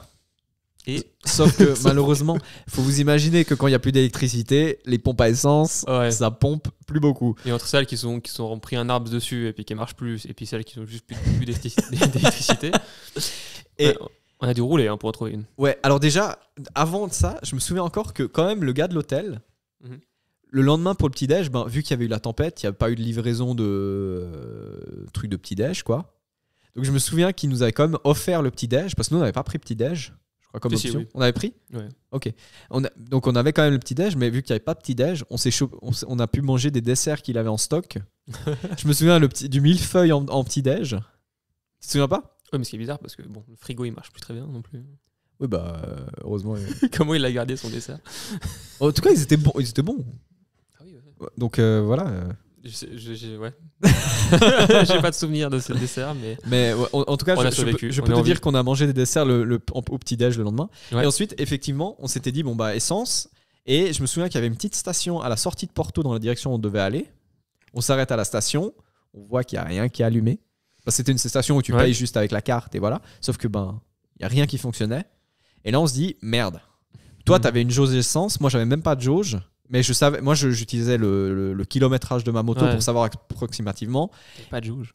Non, sur les ZX6R, il n'y a pas de jauge. Kawasaki. ZX10 non plus d'ailleurs. Kawasaki. Tu renforces ce que je dis. Maintenant il y a toujours. Mais à l'époque, il n'y avait pas. Wow. Et donc, tu travaillais avec le kilométrage. Et donc, je savais que moi, je crois que j'avais environ 100 kills qui restaient. Environ avec réserve. Hein. Donc, ça allait. Ouais, mais moi c'était plus short, je crois, quand même. Toi, c'était un poil plus short, je crois. Moi, j'avais 70 kilos. Mais bon, moi, j'avais du 17 litres que toi, t'avais du 14. Donc, c'était un poil, voilà. Et donc, on se dit, voilà, qu'est-ce qu'on peut faire ? Rien, à part commencer à rouler et puis espérer trouver une station. Et on en a fait combien de stations ? On a eu Je sais plus, mais la route, en tout cas, elle était longue, hein. Elle était longue, surtout elle était aventureuse, quoi. Il y avait quelques arbres tombés. Déjà, on s'est pris la méga flotte dès le début. Oui, on s'est arrêté pour remettre les combis. Parce que la tempête, en termes de vent, s'est arrêtée, mais en termes de pluie, ça a continué bien. Et avec la tempête, pas seulement, il y a. Ouais, t'as tout, quoi. T'as les routes qui sont remplies de feuilles mortes, de machins hyper glissants, plus des troncs d'arbres des fois à moitié. Ouais, on a vu plusieurs fois des gars avec des pick-up et des tronçonneuses en train de couper des trucs. Alors ils avaient déjà déblayé bien quand nous on arrivait par chance, mais voilà. Et je crois qu'on a bien roulé 1 heure, je pense, de plus en plus soft pour économiser de l'essence, jusqu'à trouver une station qui fonctionnait, à ma connaissance, approximativement. Hein. Mais on a dû rouler un bon moment, et c'est vrai qu'une heure de route, tu consommes quand même pas mal pendant 1 heure de route. Donc, et je me souviens qu'on est arrivé à une station où ils avaient gentiment déjà... Ils venaient d'avoir de nouveau de l'électricité. Ça commençait gentiment de nouveau à marcher, mais ça buguait aussi à moitié. Tu pouvais que payer par carte. Tu peux pas payer en cash parce que la machine enregistreuse, elle fonctionnait pas. Enfin, c'était un bordel. Généralement, c'est l'inverse. Ouais, non, mais c'était un bordel leur truc. Cash. Mais en tout cas, là-bas, on a pu faire le plein. On a payé un peu. C'est passé, donc c'était cool. Donc à ce moment-là, tu reprends un bon petit souffle en te disant bon, c'est bon, on est passé.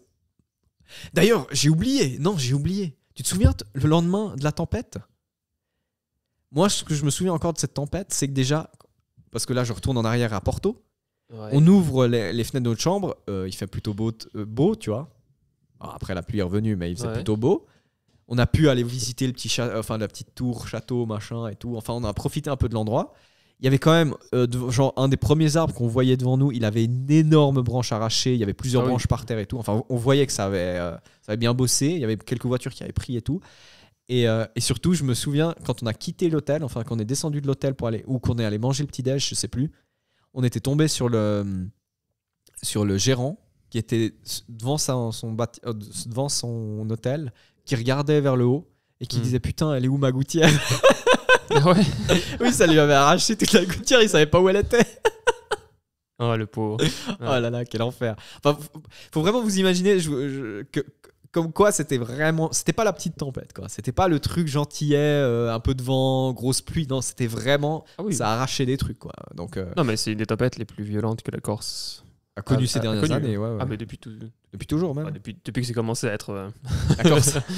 non mais traqué. Ah ouais, ok, ouais. Donc, je sais pas ce qui s'est passé il y a 2000 ans, mais. En tout cas, il n'y avait pas encore de gouttière. Donc voilà. Peut-être. Mais en tout cas, bon, voilà. Bref, je me souviens aussi qu'à cette station essence, pour revenir là où on était avant, je me souviens qu'à cette station essence, on avait rencontré, je crois que c'était un Anglais. Mais c'était ça, c'était là. T'es sûr que c'était là-bas, oui. Je sais pas. Tu sais pourquoi je suis sûr? Parce que le gars, il avait pris la même quantité de flotte que nous et que ses gants. Mais c'était au bord de l'eau qu'on l'a vu. Moi, on longeait le. Ah, c'était pas à cette station pour toi. Et puis là la suite après Porto, on a rejoint Corte et là, on a fait le col. Ah, et c'est là-bas qu'on l'a. Non, on l'a vu plus tard. Ah, on l'a vu plus tard. Je sais que c'était plus tard. Ok. Bah, on a pris des flottes, hein. C'était pas. On en a pris plusieurs, oui. C'était pas la première. C'est vrai. C'est vrai. Ah, donc après depuis Porto, on est allé à Corte. Donc là, tu rentres dans l'île et tu montes en altitude. Là, c'était le plus haut col le plus haut col de Corse. Ouais. Haute montagne, voilà. je sais pas. Ce à quoi on a vécu, je ne sais pas si tu t'en souviens, moi, le début du col, je me souviens que il y avait une genre de forêt de pins autour. Ah oui. Bah oui. Voilà. Et donc, quand une tempête passe dans une forêt de pins, ça fait tomber les aiguilles.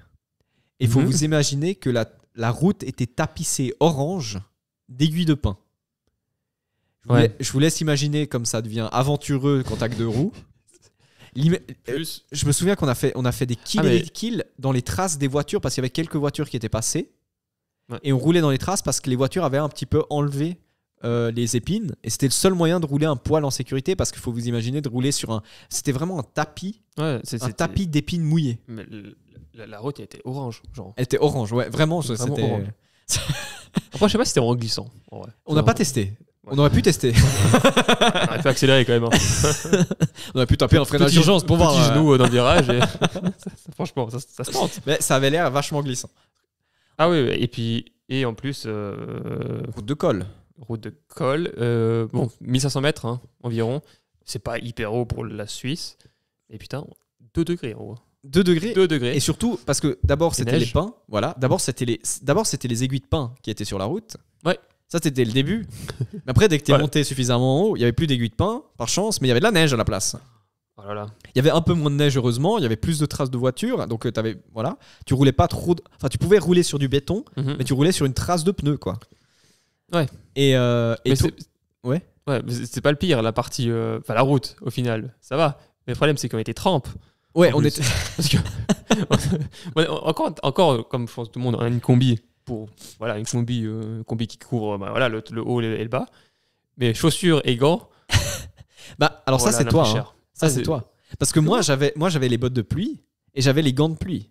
Ouais, les bottes, j'avais aussi les bottes. Oui, les bottes de pluie, tu les avais aussi. En fait. Mais toi, c'était les gants. Oh, putain, parce que toi, tu étais tout fier de tes gants au début du road trip. Parce que tu avais acheté de ces gants Gore-Tex en disant c'est Gore-Tex, c'est waterproof, c'est annoncé waterproof et tout. Censé être waterproof.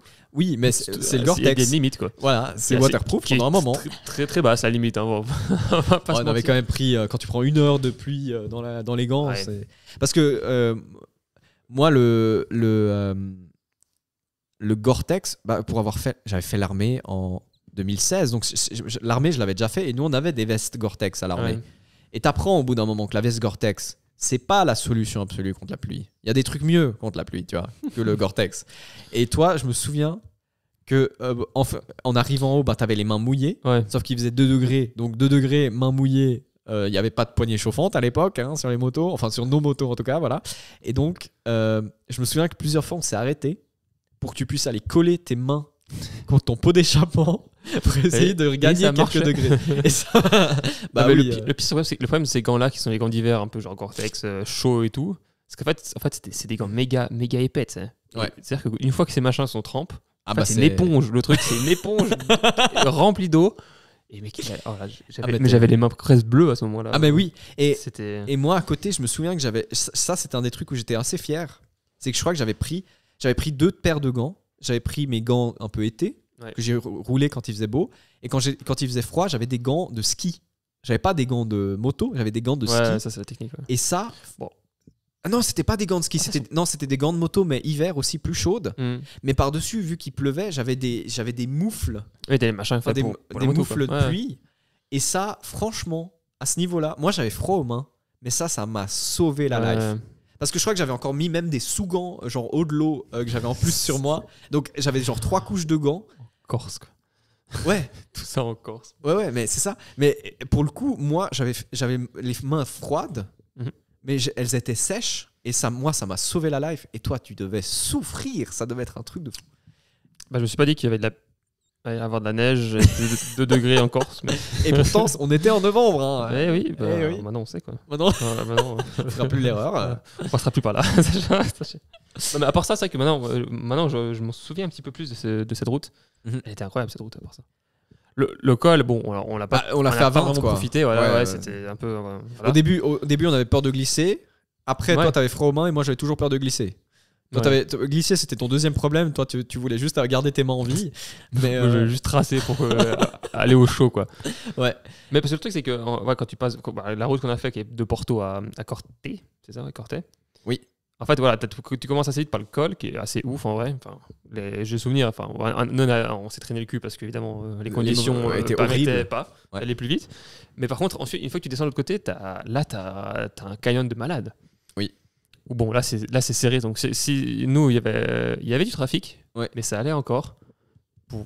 C'était une question de, je pense, de période de l'année. Mais ouais, ouf. Le canyon était incroyable. Mais bon, c'était aussi détrempé et tout, donc voilà. Non, c'était beau. Quand on a descendu, c'était méga beau ensuite. T'as raison, oui, après. Oui, c'est vrai. Mais à part ça, il faisait beau encore tout le long, mais juste c'était enfin dans la partie col, forêt, c'est que là, t'es en forêt, du coup, tout est méga humide partout. Bah, c'est vrai qu'on avait pris beaucoup de flotte au début de la journée, puis après on est arrivé sur le col, il pleuvait plus sur le col, mais par contre, bah voilà, t'avais les conditions entre les épines de pin et ensuite la neige. Et qu'on était déjà détrempé, qui effectivement faisait que les conditions étaient en fait pas bonnes, quoi. Ah, c'était trop beau là. Ce canyon, Mais le canyon, c'est vrai il est connu. Ouais. Canyon de la Ruda. Ok, ouais. Avec des porcs. Ah oui, les sangliers, ça on en voit en Corse. Hein. Oui, c'est vrai. On a vu quelques fois. C'est vrai. Et puis après, on était arrivé à l'hôtel, je me souviens, donc à Corte. Nouveau hôtel très sympa. Pour vous dire, je rigole parce que on est sur Google en train de regarder et on voit on voit des porcs, on voit des vaches dans les montagnes. Ah oui, la faune corse, elle est présente. C'est incroyable, ouais. On la voit. Hein. Et moi, je me souviens qu'on est arrivé à l'hôtel et l'hôtel, de nouveau, méga sympa. De nouveau, un de ces hôtels où ils avaient un genre de petit endroit où tu pouvais stocker les motos. Ils pouvaient en stocker 3-4, hein, c'était pas beaucoup. Ouais. Mais donc, ils nous disent, ouais, allez les mettre là-bas et tout. Et puis, je me souviens que toi, Léon, t'avais demandé encore est-ce qu'il y a moyen de nettoyer les motos? Parce qu'il faut vous imaginer que nos motos, elles étaient oranges d'épines de pin et tout. C'était un enfer, il y en avait partout. Et je me souviens que la dame là-bas, très gentille, oui, ouais, je vais vous trouver un truc et tout. On avait pu accrocher un tuyau, on avait pu rincer nos motos. Enfin, c'était. Tu sais, toi, t'avais pu te réchauffer les mains. Enfin, c'était. Enfin arrivé. Ouais. Et c'était assez sympa. C'était cool. Et de nouveau, on a été tout le temps méga bien accueillis, je trouvais, tu vois. En tout cas, les motards étaient très bien accueillis. Alors, on était hors saison, donc ils ont plus de temps pour s'occuper de toi, tu vois, mais. Je pense en plus que Corte, c'était genre une des villes les plus vivantes qu'on a eues. Parce que, je viens voir sur Google, mais il y a l'université de Corse là. Oui. Et donc, ouais, ça, c'était cool, le vieux Corte. Pas mal de vie et tout. Oui, bah, c'est une assez grande ville aussi. Je pense que Corte avec Ajaccio, c'était les deux villes un peu. Et Bastia. Oui, Bastia, il y avait beaucoup de vie. Mais c'était cool, le Corte, c'était cool. Hôtel, et puis, il faut vraiment se dire que c'est une petite ville. Qui est au milieu des montagnes, quoi, tu vois. Ouais. Alors que la plupart des villes en Corse sont plutôt bord de mer, là c'est vraiment la grande ville en montagne, quoi. Ouais. Entre guillemets. Et non, c'était très sympa. Et puis d'ailleurs, en parlant, un petit à côté, parlant d'animaux, parce que nous on a vécu 2-3 trucs avec des animaux. Je pourrais plus dire quel jour ça c'était et tout, mais je sais pas si tu te souviens, il y a eu un moment, on était sur des vraiment petits chemins et on s'est retrouvés face à une vache. Oui. Une vache en guillemets sauvage, on sait jamais trop si elles appartiennent à quelqu'un ou pas.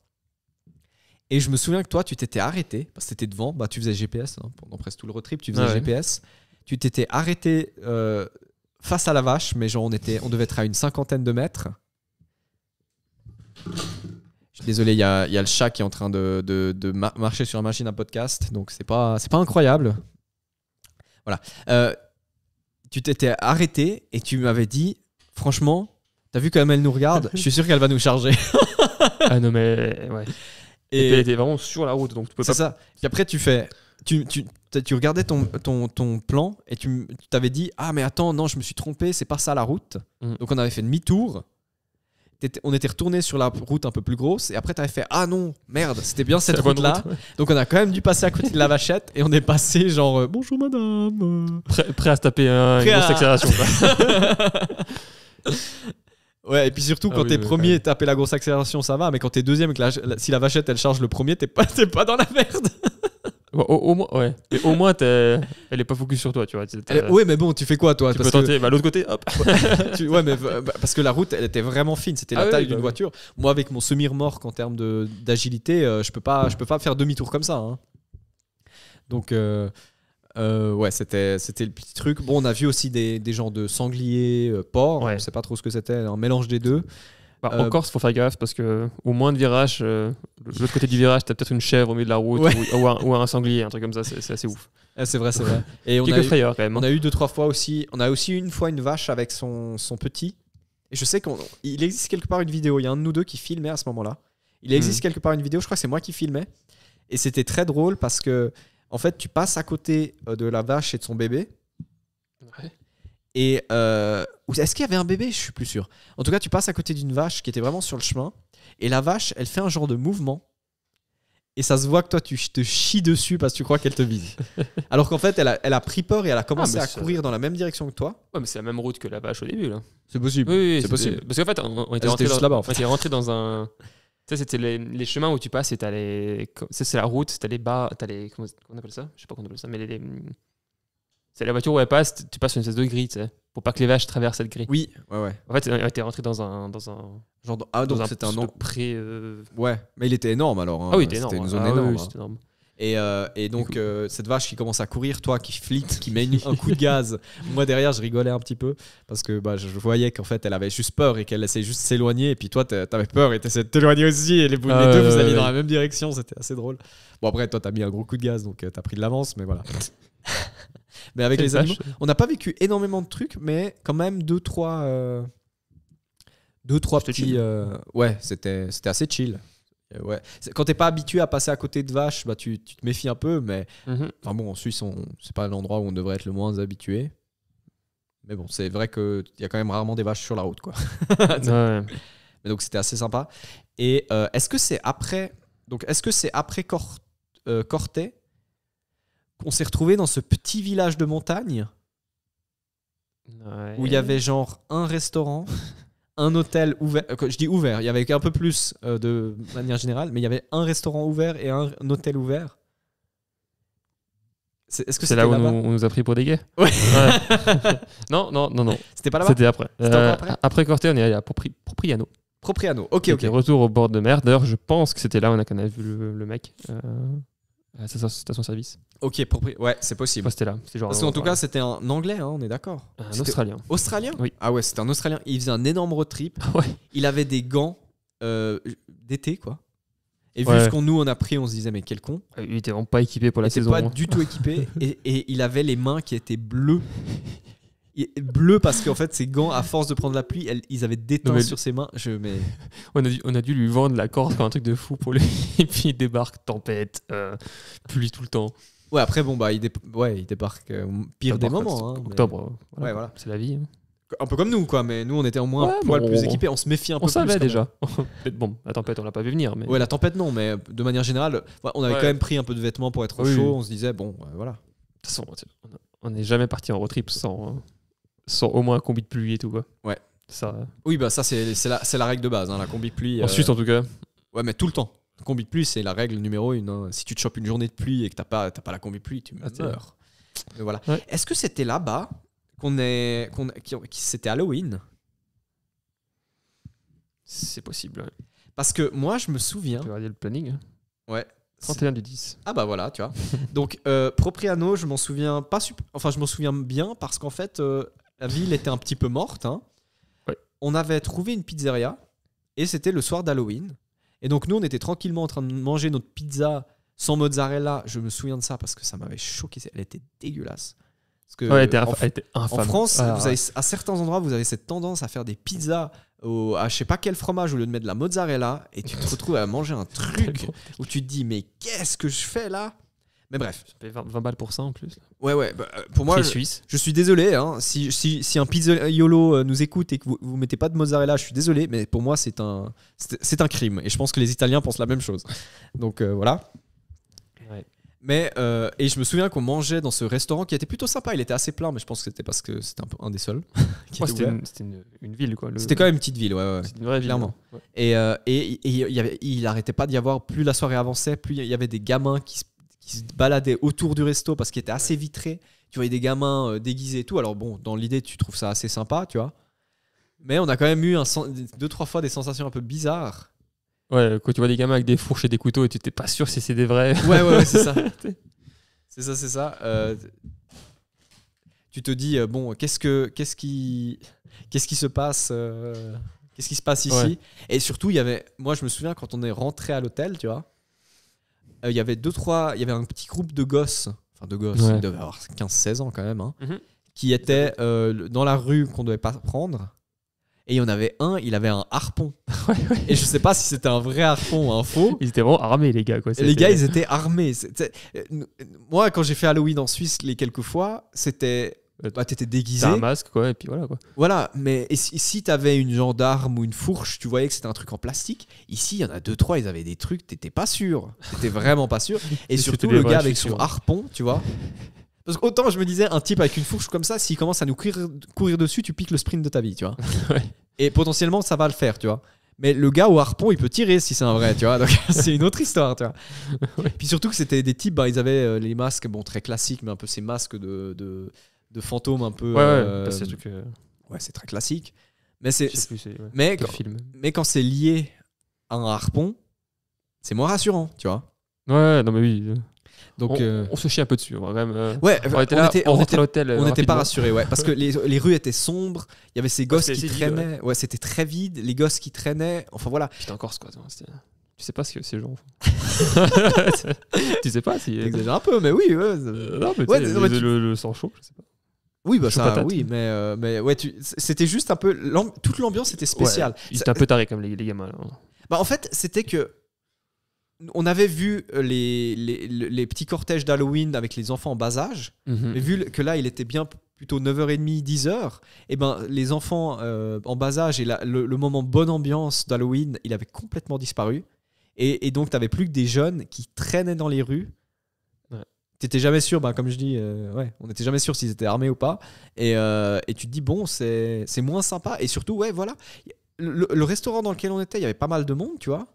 Tu sortais du resto, il n'y avait personne, quoi. Les rues, elles étaient vides. Il n'y avait que ces gosses déguisés Halloween et rien d'autre. C'était très bizarre. C'était très, très bizarre comme sensation. Et après, moi, je me souviens encore qu'en arrivant dans cette ville, on avait été un peu décalé en termes de temps. Je crois qu'on était arrivé assez tard.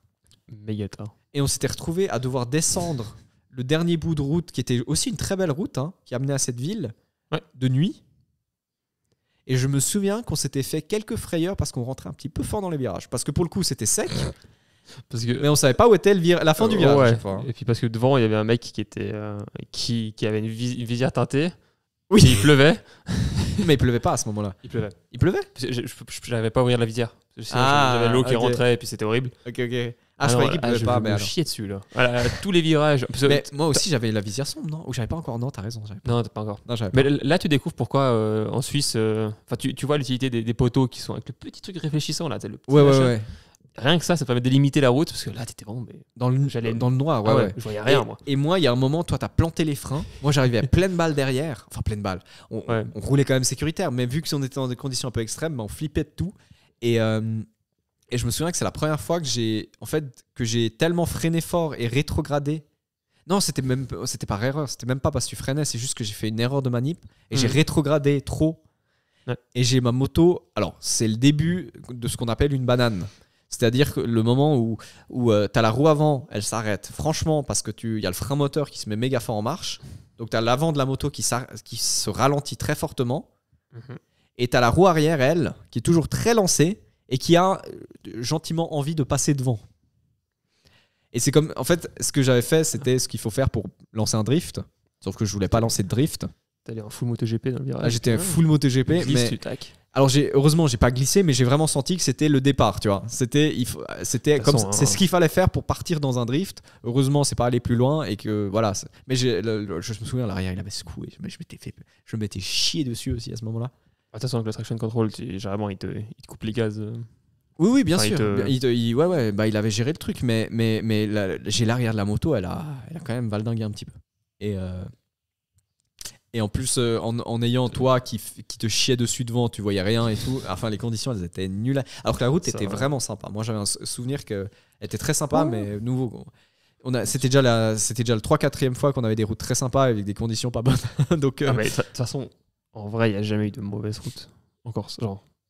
Ils étaient tous assez ouf. Il y avait dans l'état parfois où il y avait ces petites routes où on a vu les vaches et tout. Où tu pouvais pas rouler de manière sportive, quoi. Tu roulais juste. Mais c'était plus l'aventure, quoi. Là, pour le coup, c'était une route. Comment ça s'appelle ça, pas nationale, mais c'était une vraie route là. C'était une route avec un Propriano. Goudronné, bien goudronné, assez neuve et tout. Ouais, tout à fait. En même temps, la ville était aussi assez respectable. Mais ensuite, on a fait, je pense, un des moments les plus cool, je trouve, du voyage. Je sais pas si t'es d'accord, mais c'était du coup le prochain, c'était aller au village de Zonza. Et c'est là où on était gay. Là, on était gay. Là, on était repérés, démasqués. Parce que pour vous expliquer, c'était un petit village de nouveau. Je crois que le village de base devait avoir, je sais pas, 4 restos. Ouais. Sauf que voilà, hors saison de ouf. Donc il y avait un resto ouvert. Le resto, faut vous imaginer, le resto un petit peu chasseur, donc tu rentres dedans, c'était très sombre. Moi, j'ai un souvenir que c'était très sombre. Il y avait plein d'animaux empaillés sur les murs. C'était assez... Comment dire ça ? C'était assez classe, en vrai. C'était un restaurant assez classe. Alors, quand tu rentres, moyen. Est-ce qu'on le retrouve ? Il était bon pour ça. Hein. Et il était délicieux. C'était le meilleur restaurant qu'on a eu. Ouais, en termes de qualité, c'est là où on a le mieux mangé. L'auberge du sanglier. Oui, c'est ça. 4.3 000 reviews quand même. Mais non, ça c'était vraiment très bon pour ça. Ouais, c'était vraiment quali de ouf. Ouais. Mais on était gay là-bas dedans. C'était assez drôle parce qu'en fait, Léon, il avait pris un menu. Il y avait un menu entrée plat dessert. Ouais. Et moi, j'avais pas pris de menu, j'avais juste un plat. Et donc, ce monsieur qui était, je crois, le patron, sauf erreur. Peut-être je me. Oui. Bon, bref, ouais. Et il avait 2 gars dans son resto. Et donc, à chaque fois qu'il amenait un plat à Léon et rien à moi parce que moi j'avais que commandé le plein central, il amenait soit une deuxième fourchette, soit une deuxième cuillère en mode comme si je pouvais aller un peu gratter. Alors voilà. Et je sais plus exactement quand ça s'est passé, mais je crois qu'il y a eu 2-3 fois. Voilà. On avait une sensation qu'il pensait qu'on était un couple. Je sais pas. Il était très ouvert d'esprit, donc tout était bien. Il voulait un plein à 3, je pense. mais à part ça, le resto incroyable. Le resto, on avait c'était un truc un peu très tourné viande et tout ça. Mais alors la viande était incroyable. C'était auberge du sanglier, je pense. Auberge du sanglier, c'est pas pour les véganes, je pense. Non, c'est sûr. Mais alors c'était méga quali. Hein. Mais là c'était assez ouf parce que la route, c'est pas des montagnes en mode des cols de ouf. Ouais. C'est des routes ça tourne tout le temps, quoi. Ouais, puis c'était pas par là-bas qu'il y avait ces énormes routes qui faisaient un peu. Enfin, j'exagère un peu, mais comme une autoroute qui monte dans les montagnes ou qui descend, je sais plus dans quel sens on l'avait pris. Ça, c'était. Tu dis, c'est la route où on allait un peu comme des cons, là. Oui. Alors là, ça c'était de Zonza à Porto Vecchio. Ah, voilà. Donc, là, quand on descend. Ça, c'est une route de malade. Ouais, mais c'est une grosse route, quoi. Ouais. Mais surtout, on y allait aussi assez fort parce qu'il faisait beau pour une fois. Il faisait beau, mais aussi la route était en bon état, elle était large et tout. Ouais. Ça, c'était vraiment une route de fou. Enfin, après, il y en a partout. Oui, il y en a partout, mais... c'est ça qu'on a pu le plus nous pousser dessus parce que on était en confiance et des machins. Et en plus, on l'a fait une première fois sans les valises. Elle n'était pas descendue. On était descendu, je sais plus pourquoi, mais on était descendu. Pour les boucher le soir, peut-être un truc comme ça, je sais plus. Mais je crois qu'on l'avait déjà fait. Je crois qu'on l'a fait 2 fois en tout cas, ouais. Ou c'était pas qu'on était arrivé par le bas et qu'on était monté. On l'avait monté. Non, bah non. On l'avait fait tout le temps avec les valises. Peut-être qu'on l'a pas fait 2 fois, en fait. Je sais pas. Mais... Moi, j'ai l'impression qu'on l'a fait 2 fois, mais qu'on l'a fait 2 fois pour une fois la montée, pour aller à l'hôtel, et une fois la redescendre. Non, impossible. Ok. Non, parce qu'elle est pas du tout dans le sens. Ok. l'autre là, Propriano. Logique.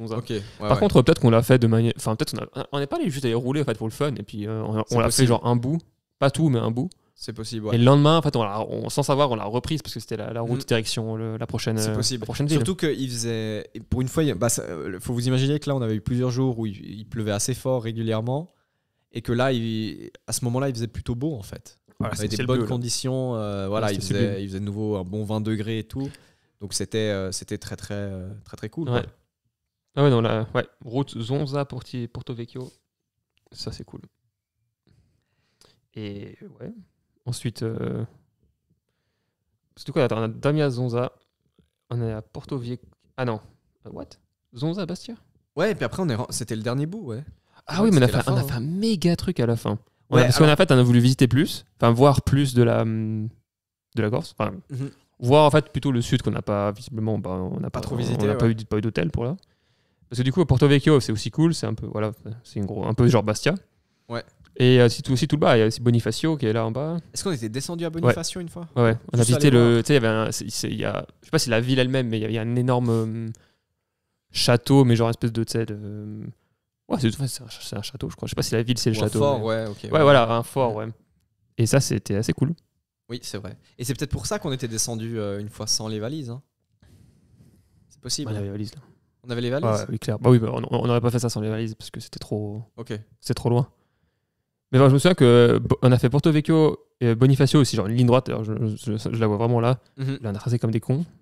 C'était genre une des lignes droites de la Corse, je pense, une des seules lignes droites. Ouais, mais en fait, tout le côté est de la Corse, c'est presque une ligne droite. Ouais, ça trace vraiment. En fait, il faut vous dire que les belles routes sont au milieu de la Corse et à l'ouest. Ouais. Surtout que après, voilà, la fin de notre trip. Ouais. Non, mais je me souviens juste de cette route là qui était ouf. La T40 là, qui était en Bonifacio et puis je sais plus quoi. Ah ouais, je m'en souviens. Donc je la vois. T'avais une vue de ouf sur ça. C'est un peu route Méditerranée avec vue sur la mer et tout. Ouais, c'est vrai que c'était assez. À part ça, on parle de ça, mais on s'est arrêté à Ajaccio. Oui. On a clairement sauté Ajaccio. Qui est là. Ah, mais c'était au début, je pense qu'on s'est arrêté vite. Mais non, mais on n'a pas fait une nuit à Ajaccio. Non. En tout cas, on a mangé à Ajaccio. Ça, oui. Mais c'était un stop, en fait. Ok, ouais. Et d'ailleurs, Ajaccio, en parlant de la tempête, c'est là-bas qu'on a vu, il y avait des bateaux qui étaient sur la plage entièrement. Donc ils avaient été sur la route. Même sur la. Ils étaient poussés. Oui, c'est vrai. Il y en avait un sur la route. Ils avaient été poussés hors de la mer, quoi. Tellement c'était violent. Donc c'est là-bas qu'on s'est rendu compte. Alors on avait déjà eu de la part de mes parents, ils m'avaient envoyé des messages et des vidéos. Ils avaient filmé la télé en disant oh, t'as vu, tout va bien, machin. Mais quand on a fait Corté, quand on a quitté Corté, qui est du coup quelque part là, je sais plus où, ici. Ouais, quand on a fait Corté Ajaccio, ensuite Ajaccio Propriano. Oui. Tout ça en une journée. Bon, après, ça paraît grand sur la map, mais en fait, en vrai. Ça va assez vite, ouais, ça va assez vite. En une journée. Mais c'est vrai que, clairement, c'était le road trip le plus chill qu'on ait fait en termes de route. Oui, on faisait. C'est ça qui était assez agréable, c'est que tu roulais pas non plus énormément. Ah non. C'était assez chill. Comparé à d'autres road trips. Oui. Tu tapais des 7 heures de route. Ouais, c'est ça. Et puis ça, au bout d'un moment, tu t'amuses plus avec 7 heures de route. Ah, ça va. Mais par contre, je me souviens que donc pour le tout dernier bout, quand on est Zonza et ensuite rentré à. On a fait Zonza, Bastia. Ouais, Porto Vecchio, Bonifacio et ensuite Bastia. Ouais, voilà. Ouais. Et Bastia, alors la route pour remonter à Bastia, déjà on a repris la pluie. Je me souviens qu'il pleuvait. Ouais. Et surtout, c'était juste une ligne droite. C'était horrible. Je me souviens qu'on s'était arrêté quelque part dans une pizzeria sur la route.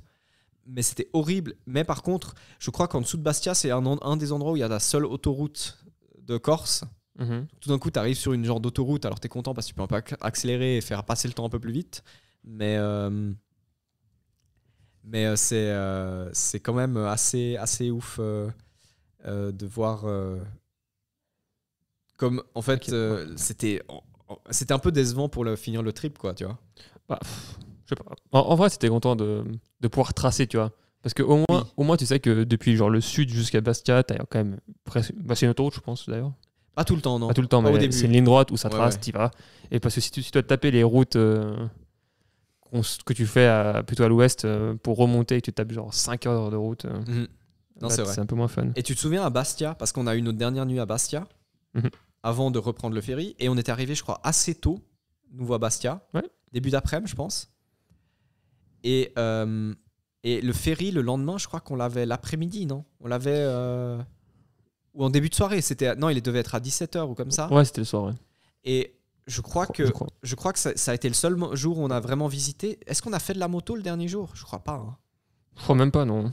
C'est-à-dire que... Et moi, je me souviens, le soir, quand on est arrivé à Bastia, on a trouvé un restaurant de pasta. Je sais pas si tu t'en souviens. Ah oui. Où genre, on s'était éclaté le bille. Il était délicieux. Ouais. Et à tel point que le lendemain, à midi, on y est retourné. Ouais. C'est les touristes qui vont genre je vais au Japon et tout, c'est trop bien, puis qui bouffent McDo tous les jours. Ouais, mais là-bas, franchement, ça fait partie des meilleures pâtes que j'ai mangées dans ma vie. Ouais, mais après, après c'était des pâtes. C'était leur truc, quoi. Enfin, oui, ils faisaient que des pâtes avec des sauces, bon, mais c'était incroyable. Et je me souviens, le serveur, il nous avait reconnus en plus. Les 2 touristes là qui viennent 2 fois d'affilée en 24 heures, c'était assez drôle. Ça. Ah ouais ? Ouais, sûr. Ok, donc Aloja, si ça se dit comme ça, bar à pâtes. Oui, puis il était ici, je pense. Oui, il était tout près. Il était à côté de l'hôtel. Il était au bord de la mer en plus. C'est ça. Et puis après, ensuite, voilà, le dernier jour, donc on devait faire une journée tranquille entre. En fait, c'était la dernière journée. Ouais. On en avait marre. On avait pris quand même pas mal la flotte aussi le jour d'avant, donc on s'était dit bon. Ouais, les motos. Les motos, elles ont vu, voilà. Et on était restés, on avait tourné dans Bastia, on avait fait du shopping, même si on n'avait rien acheté. Si. Ouais. On avait un peu tourné, quoi. Et, tu sais ce que je me souviens de Bastia ? Ce qui m'avait un peu choqué, tu te souviens des témoins de Jéhovah ? Oui. Il y en avait partout. Sur les places, là. Ouais. Les témoins. C'était bizarre, ça. C'était un peu bizarre. Enfin, ça te mettait un peu mal à l'aise parce qu'en fait, il y avait des témoins de Jéhovah qui venaient distribuer des flyers. Alors, jusqu'à là, tu te dis, bon, pas de souci. Mais ils venaient avec des enfants. Ah oui, ils venaient avec des enfants. En plus, ils ont les techniques. C'est-à-dire que t'as un adulte qui te met un flyer dans la main, tu lui dis dégage, tu vois. Ouais. Sauf que là, c'était un petit enfant de 7 ans avec une petite chemise, petite cravate, qui te regardait avec des grands yeux, tout fier de lui et tout. Bien sûr que tu le prends, ce fichu flyer, tu vois. Dégage, petit con. Donc, c'était un peu du... C'est simple, hein. Non, mais tu te souviens ils sont smart, hein, genre, oui, ils sont smart, mais tu sais ce que t'as... Enfin, tu le prends, tu dis ok, c'est marqué en grand témoin de Jéhovah, tu dis bon, bah... Puis les poubelles remplies des flyers à côté. Les poubelles remplies des flyers. Classique. Et puis après, on était tellement gênés par la situation qu'on a attendu qu'ils disparaissent pour jeter. Tu vois, on les a gardés dans les mains en se disant pour l'enfant, tu vois, l'enfant il y peut rien dans cette histoire. Ouais, c'était bizarre. C'était très. Moi, ça m'avait mis très mal à l'aise cette histoire. C'est assez religieux, je pense, la Corse. Hein. Oui, je pense. Plus que la France, tu vois. Ouais. Mais c'est vrai que c'est vrai que moi, ça m'avait choqué. Maintenant, on en voit de temps en temps en Suisse aussi. Parfois, tu vois. Mais en Corse, on en avait vu beaucoup. Et à Bastia, il y avait beaucoup aussi dans la rue, des stands et tout. Mm-hmm. Voilà. Mais donc, c'est à Bastia qu'on a fait encore le dernier petit shopping de ramener un cadeau à la copine ou des trucs comme ça. Ouais, bah c'était cool d'avoir une journée comme ça. Et on avait d'ailleurs, on avait discuté avec parce que j'avais fait faire à mon ex-copine, j'avais fait faire un t-shirt souvenir de Corse où c'était marqué ils sont allés en Corse sans moi, je crois, un truc comme ça. Oui, c'est vrai. Et on s'était un peu fait chier parce que, en gros, je sais pas si tu te souviens de c'était la mini-aventure, mais on avait trouvé ce t-shirt dans un petit magasin de souvenirs. Mm-hmm. Et en fait, c'était une petite dame asiate qui nous avait fait comprendre que non, désolé, elle en a plus, mais qu'elle connaissait le fabricant et qu'elle pouvait voir si lui pouvait en faire un. Tu vois, faire imprimer un parce que dans la taille que je voulais, elle avait pas. Et donc après, on s'est rendu compte qu'il y avait toute une petite organisation là autour, c'est-à-dire qu'en fait, c'était plusieurs magasins dans la même ville qui étaient à peut-être max 15 minutes à pied les uns des autres. Il devait y en avoir 2-3. Et en fait, ils étaient tous livrés, voire ils appartenaient tous au même gars chez qui on est allé. Un gars méga sympa, un jeune entrepreneur qui était dans le tourisme et qui lui avait après, à l'arrière de la boutique dont il s'occupait lui, il avait des machines pour imprimer sur des t-shirts. Et je me souviens que ce gars-là, il était très sympa. On avait tapé un peu la discute un moment. Et lui, il nous avait conseillé, il avait dit, ouais, là, c'est vrai que venir début novembre en Corse, c'est pas ouf, vous avez pas dû avoir beaucoup, enfin il devait pas se passer grand chose, et puis on lui avait dit à certains endroits c'était un petit peu mort, et puis il nous avait dit le mieux c'est de faire soit en mai-juin je crois, juin-septembre. Il avait dit juin-septembre, mais partout il dit ça, tous les pays un peu chauds, c'est vrai. c'est les mois. Mais il avait l'air de dire il y aura plus de monde, mais c'est un peu les meilleurs moments pour le faire parce que les choses n'ont pas encore fermé. Donc il y a tout qui est encore ouvert. Mais il y a moins de monde et voilà. Les écoles, c'est plus les vacances de famille et tout ça. Donc si vous avez l'occasion, n'hésitez pas. Évitez juste de le faire la même année que nous. Mais espérez ne pas avoir des tempêtes. Quand vous verrez que je fais un post sur Instagram, si vous avez prévu d'y aller en même temps, vous évitez, vous annulez. Non, voilà. De toute façon, en vrai, quand tu vois des road trips, au final, ce que tu racontes aux autres et puis tout ça, c'est les moments durs, entre guillemets. Oui. En tout cas, un road trip, tout se passe bien, c'est pas très drôle, quoi. Non, et puis tu te souviens, c'est de ça dont tu te souviens en général, c'est quand c'est dur et que tu vis des trucs un peu spéciaux. Et puis, après, on a fini notre journée Bastia, et puis on a pris le ferry le soir. On a repris une chambre dans le ferry, qui nous a coûté beaucoup plus cher que la première. Ils ont été moins sympas sur le petit rabais. On a une chambre ? Ok. Oui, on a repris, mais elle nous a coûté le double du prix de celle d'avant. Parce qu'avant, à l'aller, on avait eu un genre de joli petit rabais. Enfin, tu sais, ils voulaient les remplir. Donc, ils nous avaient dit, si vous en voulez une, on vous la fait à 50, ou je sais plus combien on avait payé. C'était rien du tout. Et au retour, en fait, on est allé demander de nous-mêmes. Donc là, on n'avait pas eu Là, c'était On s'était dit, on veut vraiment la chambre. Et puis, bon, voilà. Mais elle était mieux au retour. C'était une chambre plus quali. On n'était plus en. Enfin, on avait une chambre qui pouvait accueillir 4 personnes. Et donc, on avait chacun un lit à hauteur de sol. Et pas en hauteur, comme pour la première fois. Je me souviens pas du tout de ça. Ouais, alors c'était. Mais la chambre était un peu plus grande et tout. C'était un peu plus quali. Ouais. Mais moi, ce que je me souviens, c'est qu'on a atterri, sauf erreur, à Toulon. Ouais, à Toulon, À Toulon, le ferry est arrivé. Et après, on a juste fini notre trip à se faire l'autoroute Toulon-Genève. C'était hardcore, ça. À savoir que mes amis français, on a payé plus cher votre autoroute de Toulon à Genève que nous, on paye toute l'année pour une moto. Hein. Enfin, pour un véhicule général. Hein. Ouais. On a dû payer, je crois qu'on avait payé 40 ou 50 euros pour juste faire la montée. Oui, c'était à moto en plus, tu vois. Ça veut dire qu'on avait des tarifs plus bas.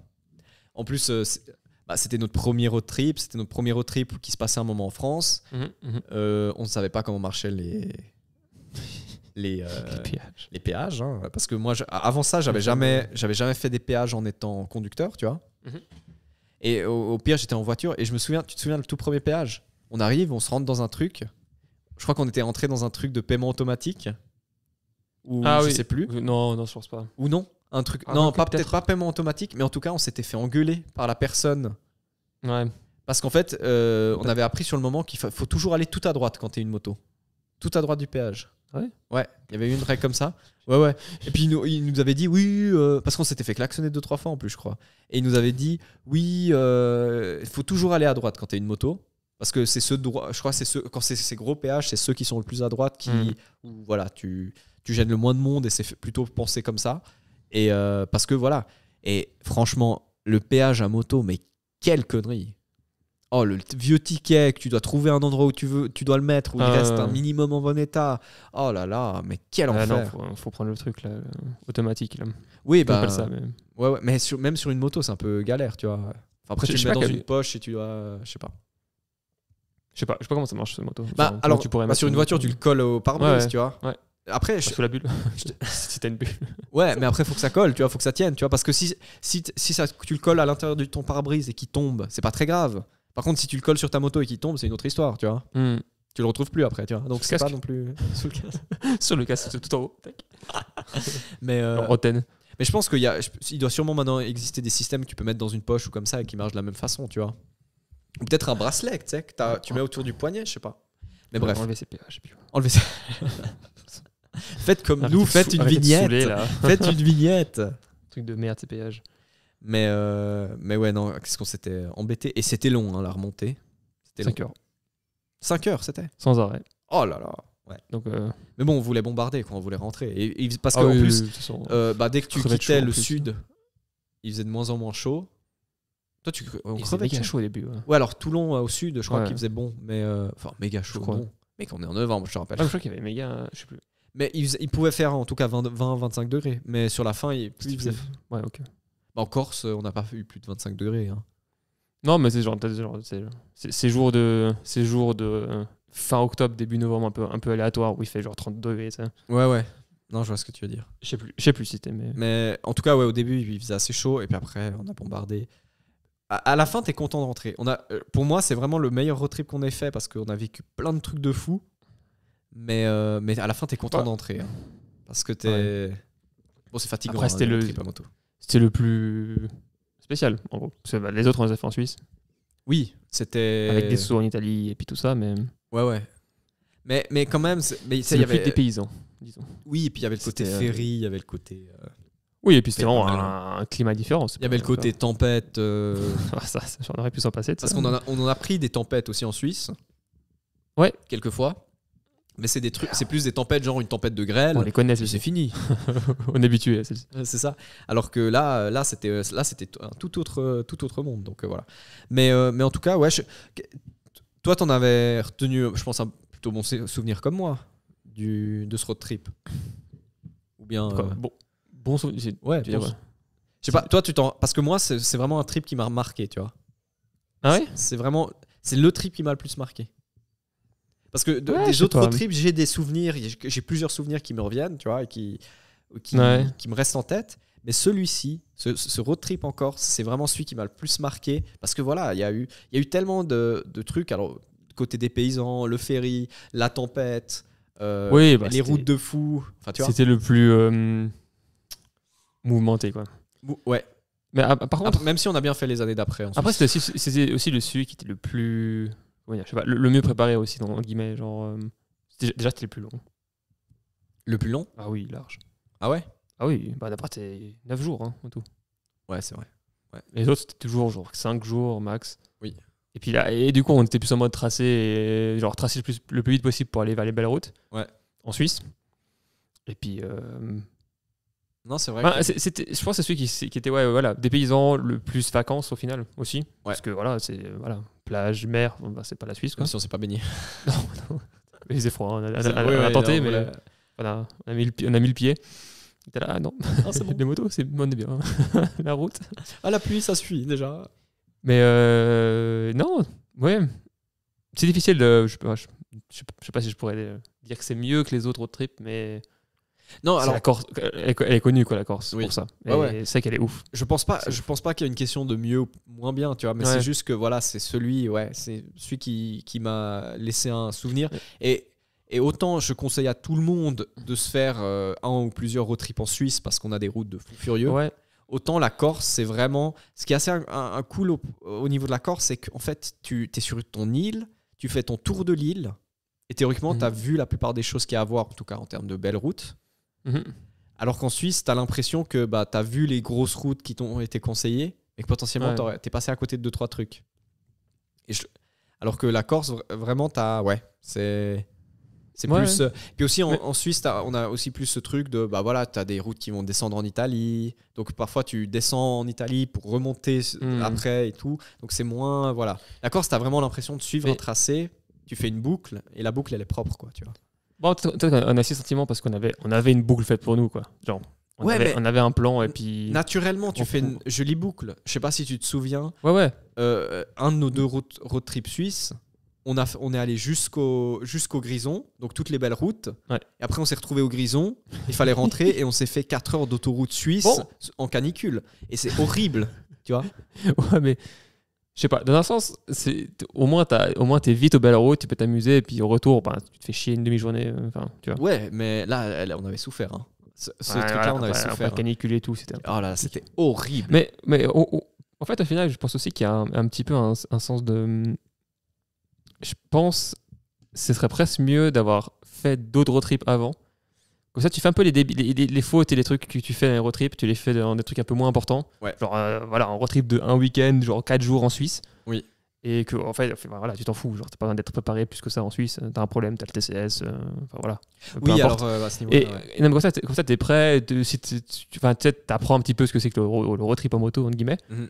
Et ensuite, je pense que, parce que tu vois, la Corse, par exemple, je trouve que je regrette un petit peu qu'on a trop tracé, je trouve. Oui. Et en fait, on n'a pas profité plus que ça. On était un peu plus en mode, on voulait rouler. Oui. Et du coup, on arrivait genre méga tôt aux hôtels. On était déjà là où on devait aller, du genre 2 heures avant ou 3 heures avant, suivant si on compare au plan qu'ils avaient fait. Là, et ouais, je pense que c'est presque mieux d'avoir un peu plus d'expérience dans le road trip et puis voilà, puis peut-être un peu plus chill. Bon, c'est peut-être aussi juste c'était notre délire d'aller trop vite. Hein, ouais.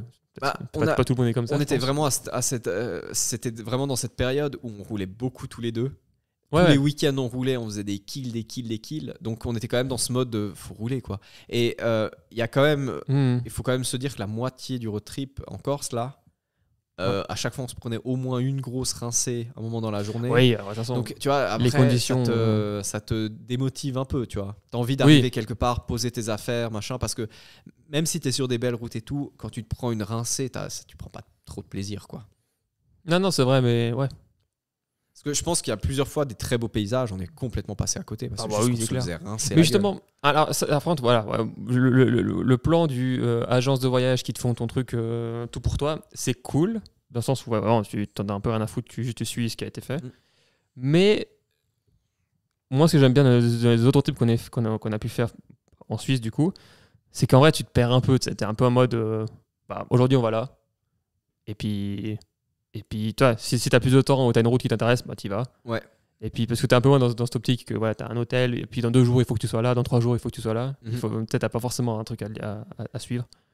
Donc je sais pas, parce que toi, j'ai regardé sur la map, c'est pour ça que juste en dessous de la Corse, il y a une île un peu plus grosse qui s'appelle la Sardaigne, qui apparemment, selon ce que j'ai pu entendre, est encore mieux pour les motos. Ok, ouais. C'est un truc de malade. Bon, c'est 2 fois la taille, 3 fois la taille. C'est énorme. Hein. Ouais, c'est en tout cas 2 fois la taille, ouais, clairement. Mais tu vois, là, je sais pas. Voir comment. Mais moi, tu vois, j'aurais cette tendance. En tout cas, la Corse, autant, quand t'es en Suisse, t'es dans ton pays, tu connais et tout. Alors, je sais pas que la France, c'est un autre monde, quoi, mais t'es dans ton pays, machin et tout, et t'y vas un peu à l'arrache, tu sais un peu comment ça marche, et puis voilà, tu vois. Moi, je trouve quand même. Je suis plutôt un preneur de ce truc de dire. Si t'as une organisation, en plus là pour le coup on n'avait pas payé très cher et tout, qui te fait un truc où ils savent où te faire passer, qui te font les trucs proprement, ils t'envoient sur des routes où tu sais que tu vas kiffer et tout. Parce que le côté de se perdre, tu vois, il y a aussi un risque de passer à côté de la route en allant en faire une autre, tu vois. Après, tu vois, oui, mais tu vois, par exemple, quand on a fait un road trip en Suisse, on était vraiment plus en mode on prend l'hôtel le jour même quasiment pour le soir. Au final, dans ce genre de road trip, tu fais plus de recherches à l'avance. Nous, on a vraiment fait confiance à l'agence pour faire tout pour nous. Mais toi, le truc, c'est qu'au final, t'es vraiment en mode touriste, c'est un peu comme si tu pars en vacances au Club Med, tu vois pas le pays, tu vois. Tu vois Club Med. Alors, t'es pas dans le voilà, tu rencontres pas des gens locaux plus que ça. Alors, tu vois, mais c'est plus dans le sens que si t'as vraiment un plan droit où tu sais il faut aller, quand il faut aller, à quelle heure, machin, t'as un peu moins ce temps à, genre, je sais pas, t'as mal au cul, peut-être t'as trop roulé, tu te poses et puis tu fais traîner sur une plage, tu vois. Et peut-être tu croises un autre motard ou un truc comme ça. Ouais. Mais d'un côté, je comprends ce que tu veux dire, et puis de l'autre, t'as ce côté où simplement, je veux dire, en Corse, c'est là où on s'est quand même pris le plus de temps, parce que quand on a fait nos road trips suisses, en général, on avait tendance à viser trop loin tout le temps, tu vois. Alors que l'agence, en nous faisant... Alors oui, nous, on traçait comme des cons jusqu'à l'arrivée, donc on arrivait toujours très tôt, tu vois. Mais l'agence, ils prévoyaient peut-être des journées de 3 heures de moto, tu vois. Ouais. Avec des trucs à côté. Et nous, en Suisse, quand on faisait nos road trips et qu'il n'y a rien qui était organisé à l'avance, on faisait des 4-5 heures de moto, voire parfois un peu plus. Et donc, en fait, t'arrivais à l'endroit, t'arrivais tard, t'en avais ras-le-bol. Et il y avait, tu vois ce que je veux dire, moi dans un sens j'ai toujours adoré, j'ai fait ça avec ma copine, j'avais fait un road trip où on a fait la Suisse aussi, et là on avait décidé, elle voulait pas juste faire un road trip moto comme nous on les a fait, où tu fais juste des kills et des kills, et donc on avait décidé de faire un truc moitié visite moitié moto, et donc on avait décidé, on avait dit Berne, Zurich et je crois que c'était, je sais plus qu'est-ce que c'était la dernière ville, c'était Lugano, On avait dit, ok, on va faire un petit road trip entre ces villes et on prévoit toujours un jour dans la ville entièrement. Donc, l'hôtel qu'on prenait dans cette ville, on le prenait pour 2 nuits, en gros. Et en fait, ça a été une autre façon de faire le road trip, tu vois. Donc, il fallait aussi prévoir des vêtements à côté et des trucs comme ça. T'as pas juste les vêtements de moto, quoi. Ouais, bah oui. Et franchement, j'ai assez kiffé. Alors bon, moi, je connaissais déjà la plupart des villes, tu vois. C'est pas une grande découverte non plus. Lugano, j'ai appris plus à la connaître, mais en fait, c'était assez intéressant parce que tu te laissais un peu plus aller. Alors bon, nous, on n'avait pas trop bien organisé les trajets pour y aller. C'était pas super bien. Un jour, on avait beaucoup moins de route que le jour d'après, machin, donc c'était pas ouf à ce niveau-là. Puis surtout, on a à nouveau, comme tout bon road trip qui se respecte, on s'était pris il y avait eu un jour où vraiment il y a eu une rincée monstrueuse, et c'était le jour où il fallait genre vraiment passer les Alpes pour aller dans le sud du Tessin. Et on avait réfléchi en fait parce qu'on savait qu'on allait se prendre ce truc-là. Et d'abord, je voulais faire sur 2 jours, sauf qu'on savait que c'était 2 jours où on allait se prendre une flotte pas possible. Mais que par contre, si on descendait directement par l'autoroute au Tessin, théoriquement, on évitait la pluie. Enfin, on prenait la pluie sur la descente, mais on évitait de se faire 2 jours de col sous la pluie. Tu vois. Et donc, on avait skippé un nombre de cols magnifiques qui sont dans la région là-bas, parce qu'on se disait, on va de toute façon se les choper dans des sales conditions, sous la pluie, machin et tout. On pourrait faire une pause au milieu, mais voilà. Donc, on s'était dit, on bombarde pendant 4 heures d'autoroute sous la pluie, avec des pneus Power Cup 2 qui sont faits comme de la merde sur route mouillée. Autant qu'il laisse les pneus de base sur ta moto. Non, mais c'est des bons pneus, pas pour l'eau, mais c'est des bons pneus. Pour le circuit. Oui. Utile. Faut les utiliser, quoi. Et après, on est arrivé après à Lugano, et Lugano, après il faisait beau, et on a eu une super journée là-bas où il faisait beau, tu vois. Ouais. Mais on n'avait pas prévu un temps précis de road trip et tout, mais voilà, la météo a fait que ça nous a un peu coupé, tu vois. Moi, j'attendais que ça, tu sais, d'être à Zurich et de dire, maintenant, on descend en 2 jours à Lugano, on prend des routes de fou et on fait une pause quelque part dans les montagnes, tu vois. Je me disais à Saint-Maurice ou un truc comme ça, on fait, parce qu'on avait déjà fait une fois là-bas, c'est assez joli, tu vois. Je me disais, on fait un truc comme ça. Et après, tu vois qu'il y a les Alpes retiennent au-dessus des Alpes, au nord des Alpes, il y a de la pluie sans nom et tout, un peu sur les Alpes et tout, et tu dis, ma merde. Ouais. Et donc après, tu traces, quoi, tu vois. Alors d'un côté, c'est bien parce que ça t'évite de peut-être te choper 2 jours de pluie qui sont prévus avec une agence et tout. Mais t'es plus libre. Mais d'un autre côté, tu te fais juste 4 heures d'autoroute et tu prends aucun plaisir et tu es très content d'arriver. Et voilà. Donc, non, c'est tout un... Ouais, c'est assez... De toute façon, il n'y a pas de mauvais road trip. Non, il n'y a pas de mauvais road trip. Mais voilà, la Corse, si je peux la conseiller, faites-la. Elle vaut vraiment le coup. En tout cas, les routes sont folles là-bas. Autant tout d'un coup, tu es sur une super route, bien goudronnée, machin. Autant tout d'un coup, tu es sur un petit chemin entre 2 cochons et 3 vaches. Et c'est assez stylé. Et puis voilà, le petit style méditerranéen et tout est très sympa. Ça fait très summer. Ça change. Vacances. Oui, oui. C'est tout ça. Ça change des Alpes, en tout cas, dans notre cas. Ouais. Mais voilà. Mais non, c'est... Voilà. C'était... Voilà, je pense qu'on en a suffisamment dit. Hein. Ça fait 2 heures. 2 heures. Qu'est-ce qui est arrivé on dépasse pas 1 heure. Qu'est-ce qui est arrivé voilà, la Corse. Kevin parle. La Corse. Voilà. Mais voilà, j'espère que ce podcast, on va s'arrêter assez vite. T'as encore quelque chose à dire ? Non. J'ai tout dit. En tout cas, j'espère que ce petit podcast vous aura plu. N'hésitez pas à laisser un commentaire, à partager, à vous abonner, à liker. Ça m'aide toujours. Et puis, on a encore d'autres histoires. Hein. Avec Léon, on en a fait quelques-unes de trucs. Ouais, aussi. On a encore Fabien. Aussi avec Fabien, ouais. Puis ta copine, elle veut pas être dans ton podcast ? Non, elle veut pas. Toutes les 2 semaines. Alors, tu veux pas faire un podcast ? Donc, non, mais de toute façon, le road trip que j'ai fait avec elle... C'était chiant. Non. Dans le sens, pas là avec Fabien. C'était moins. En fait, on a moins fait de belles routes, on a moins fait dans l'aventure. Oui, c'était plus de la visite de ville, en fait, tu vois, et de la moto entre deux. Donc, voilà, sacrifice que tu fais pour ta copine. Ouais, moi j'ai bien aimé. Mais non, mais j'ai fait pareil. J'ai kiffé. Ah ouais, c'est cool aussi. Ouais. C'est cool aussi. Non, bah c'est différent quoi. C'est différent. C'était moins en mode moto. C'est moins intéressant pour un podcast sur la moto quoi. Si la moto te sert juste à aller d'un point A à un point B. Donc voilà. Clair. Voilà. En tout cas, merci d'avoir suivi ce podcast. En tout cas, pour tous les courageux qui sont encore avec nous.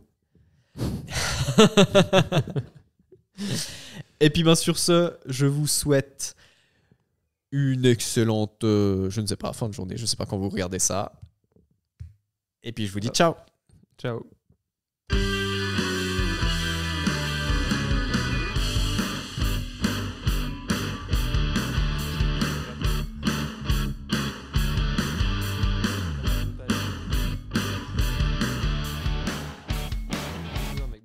La rame, c'est mort.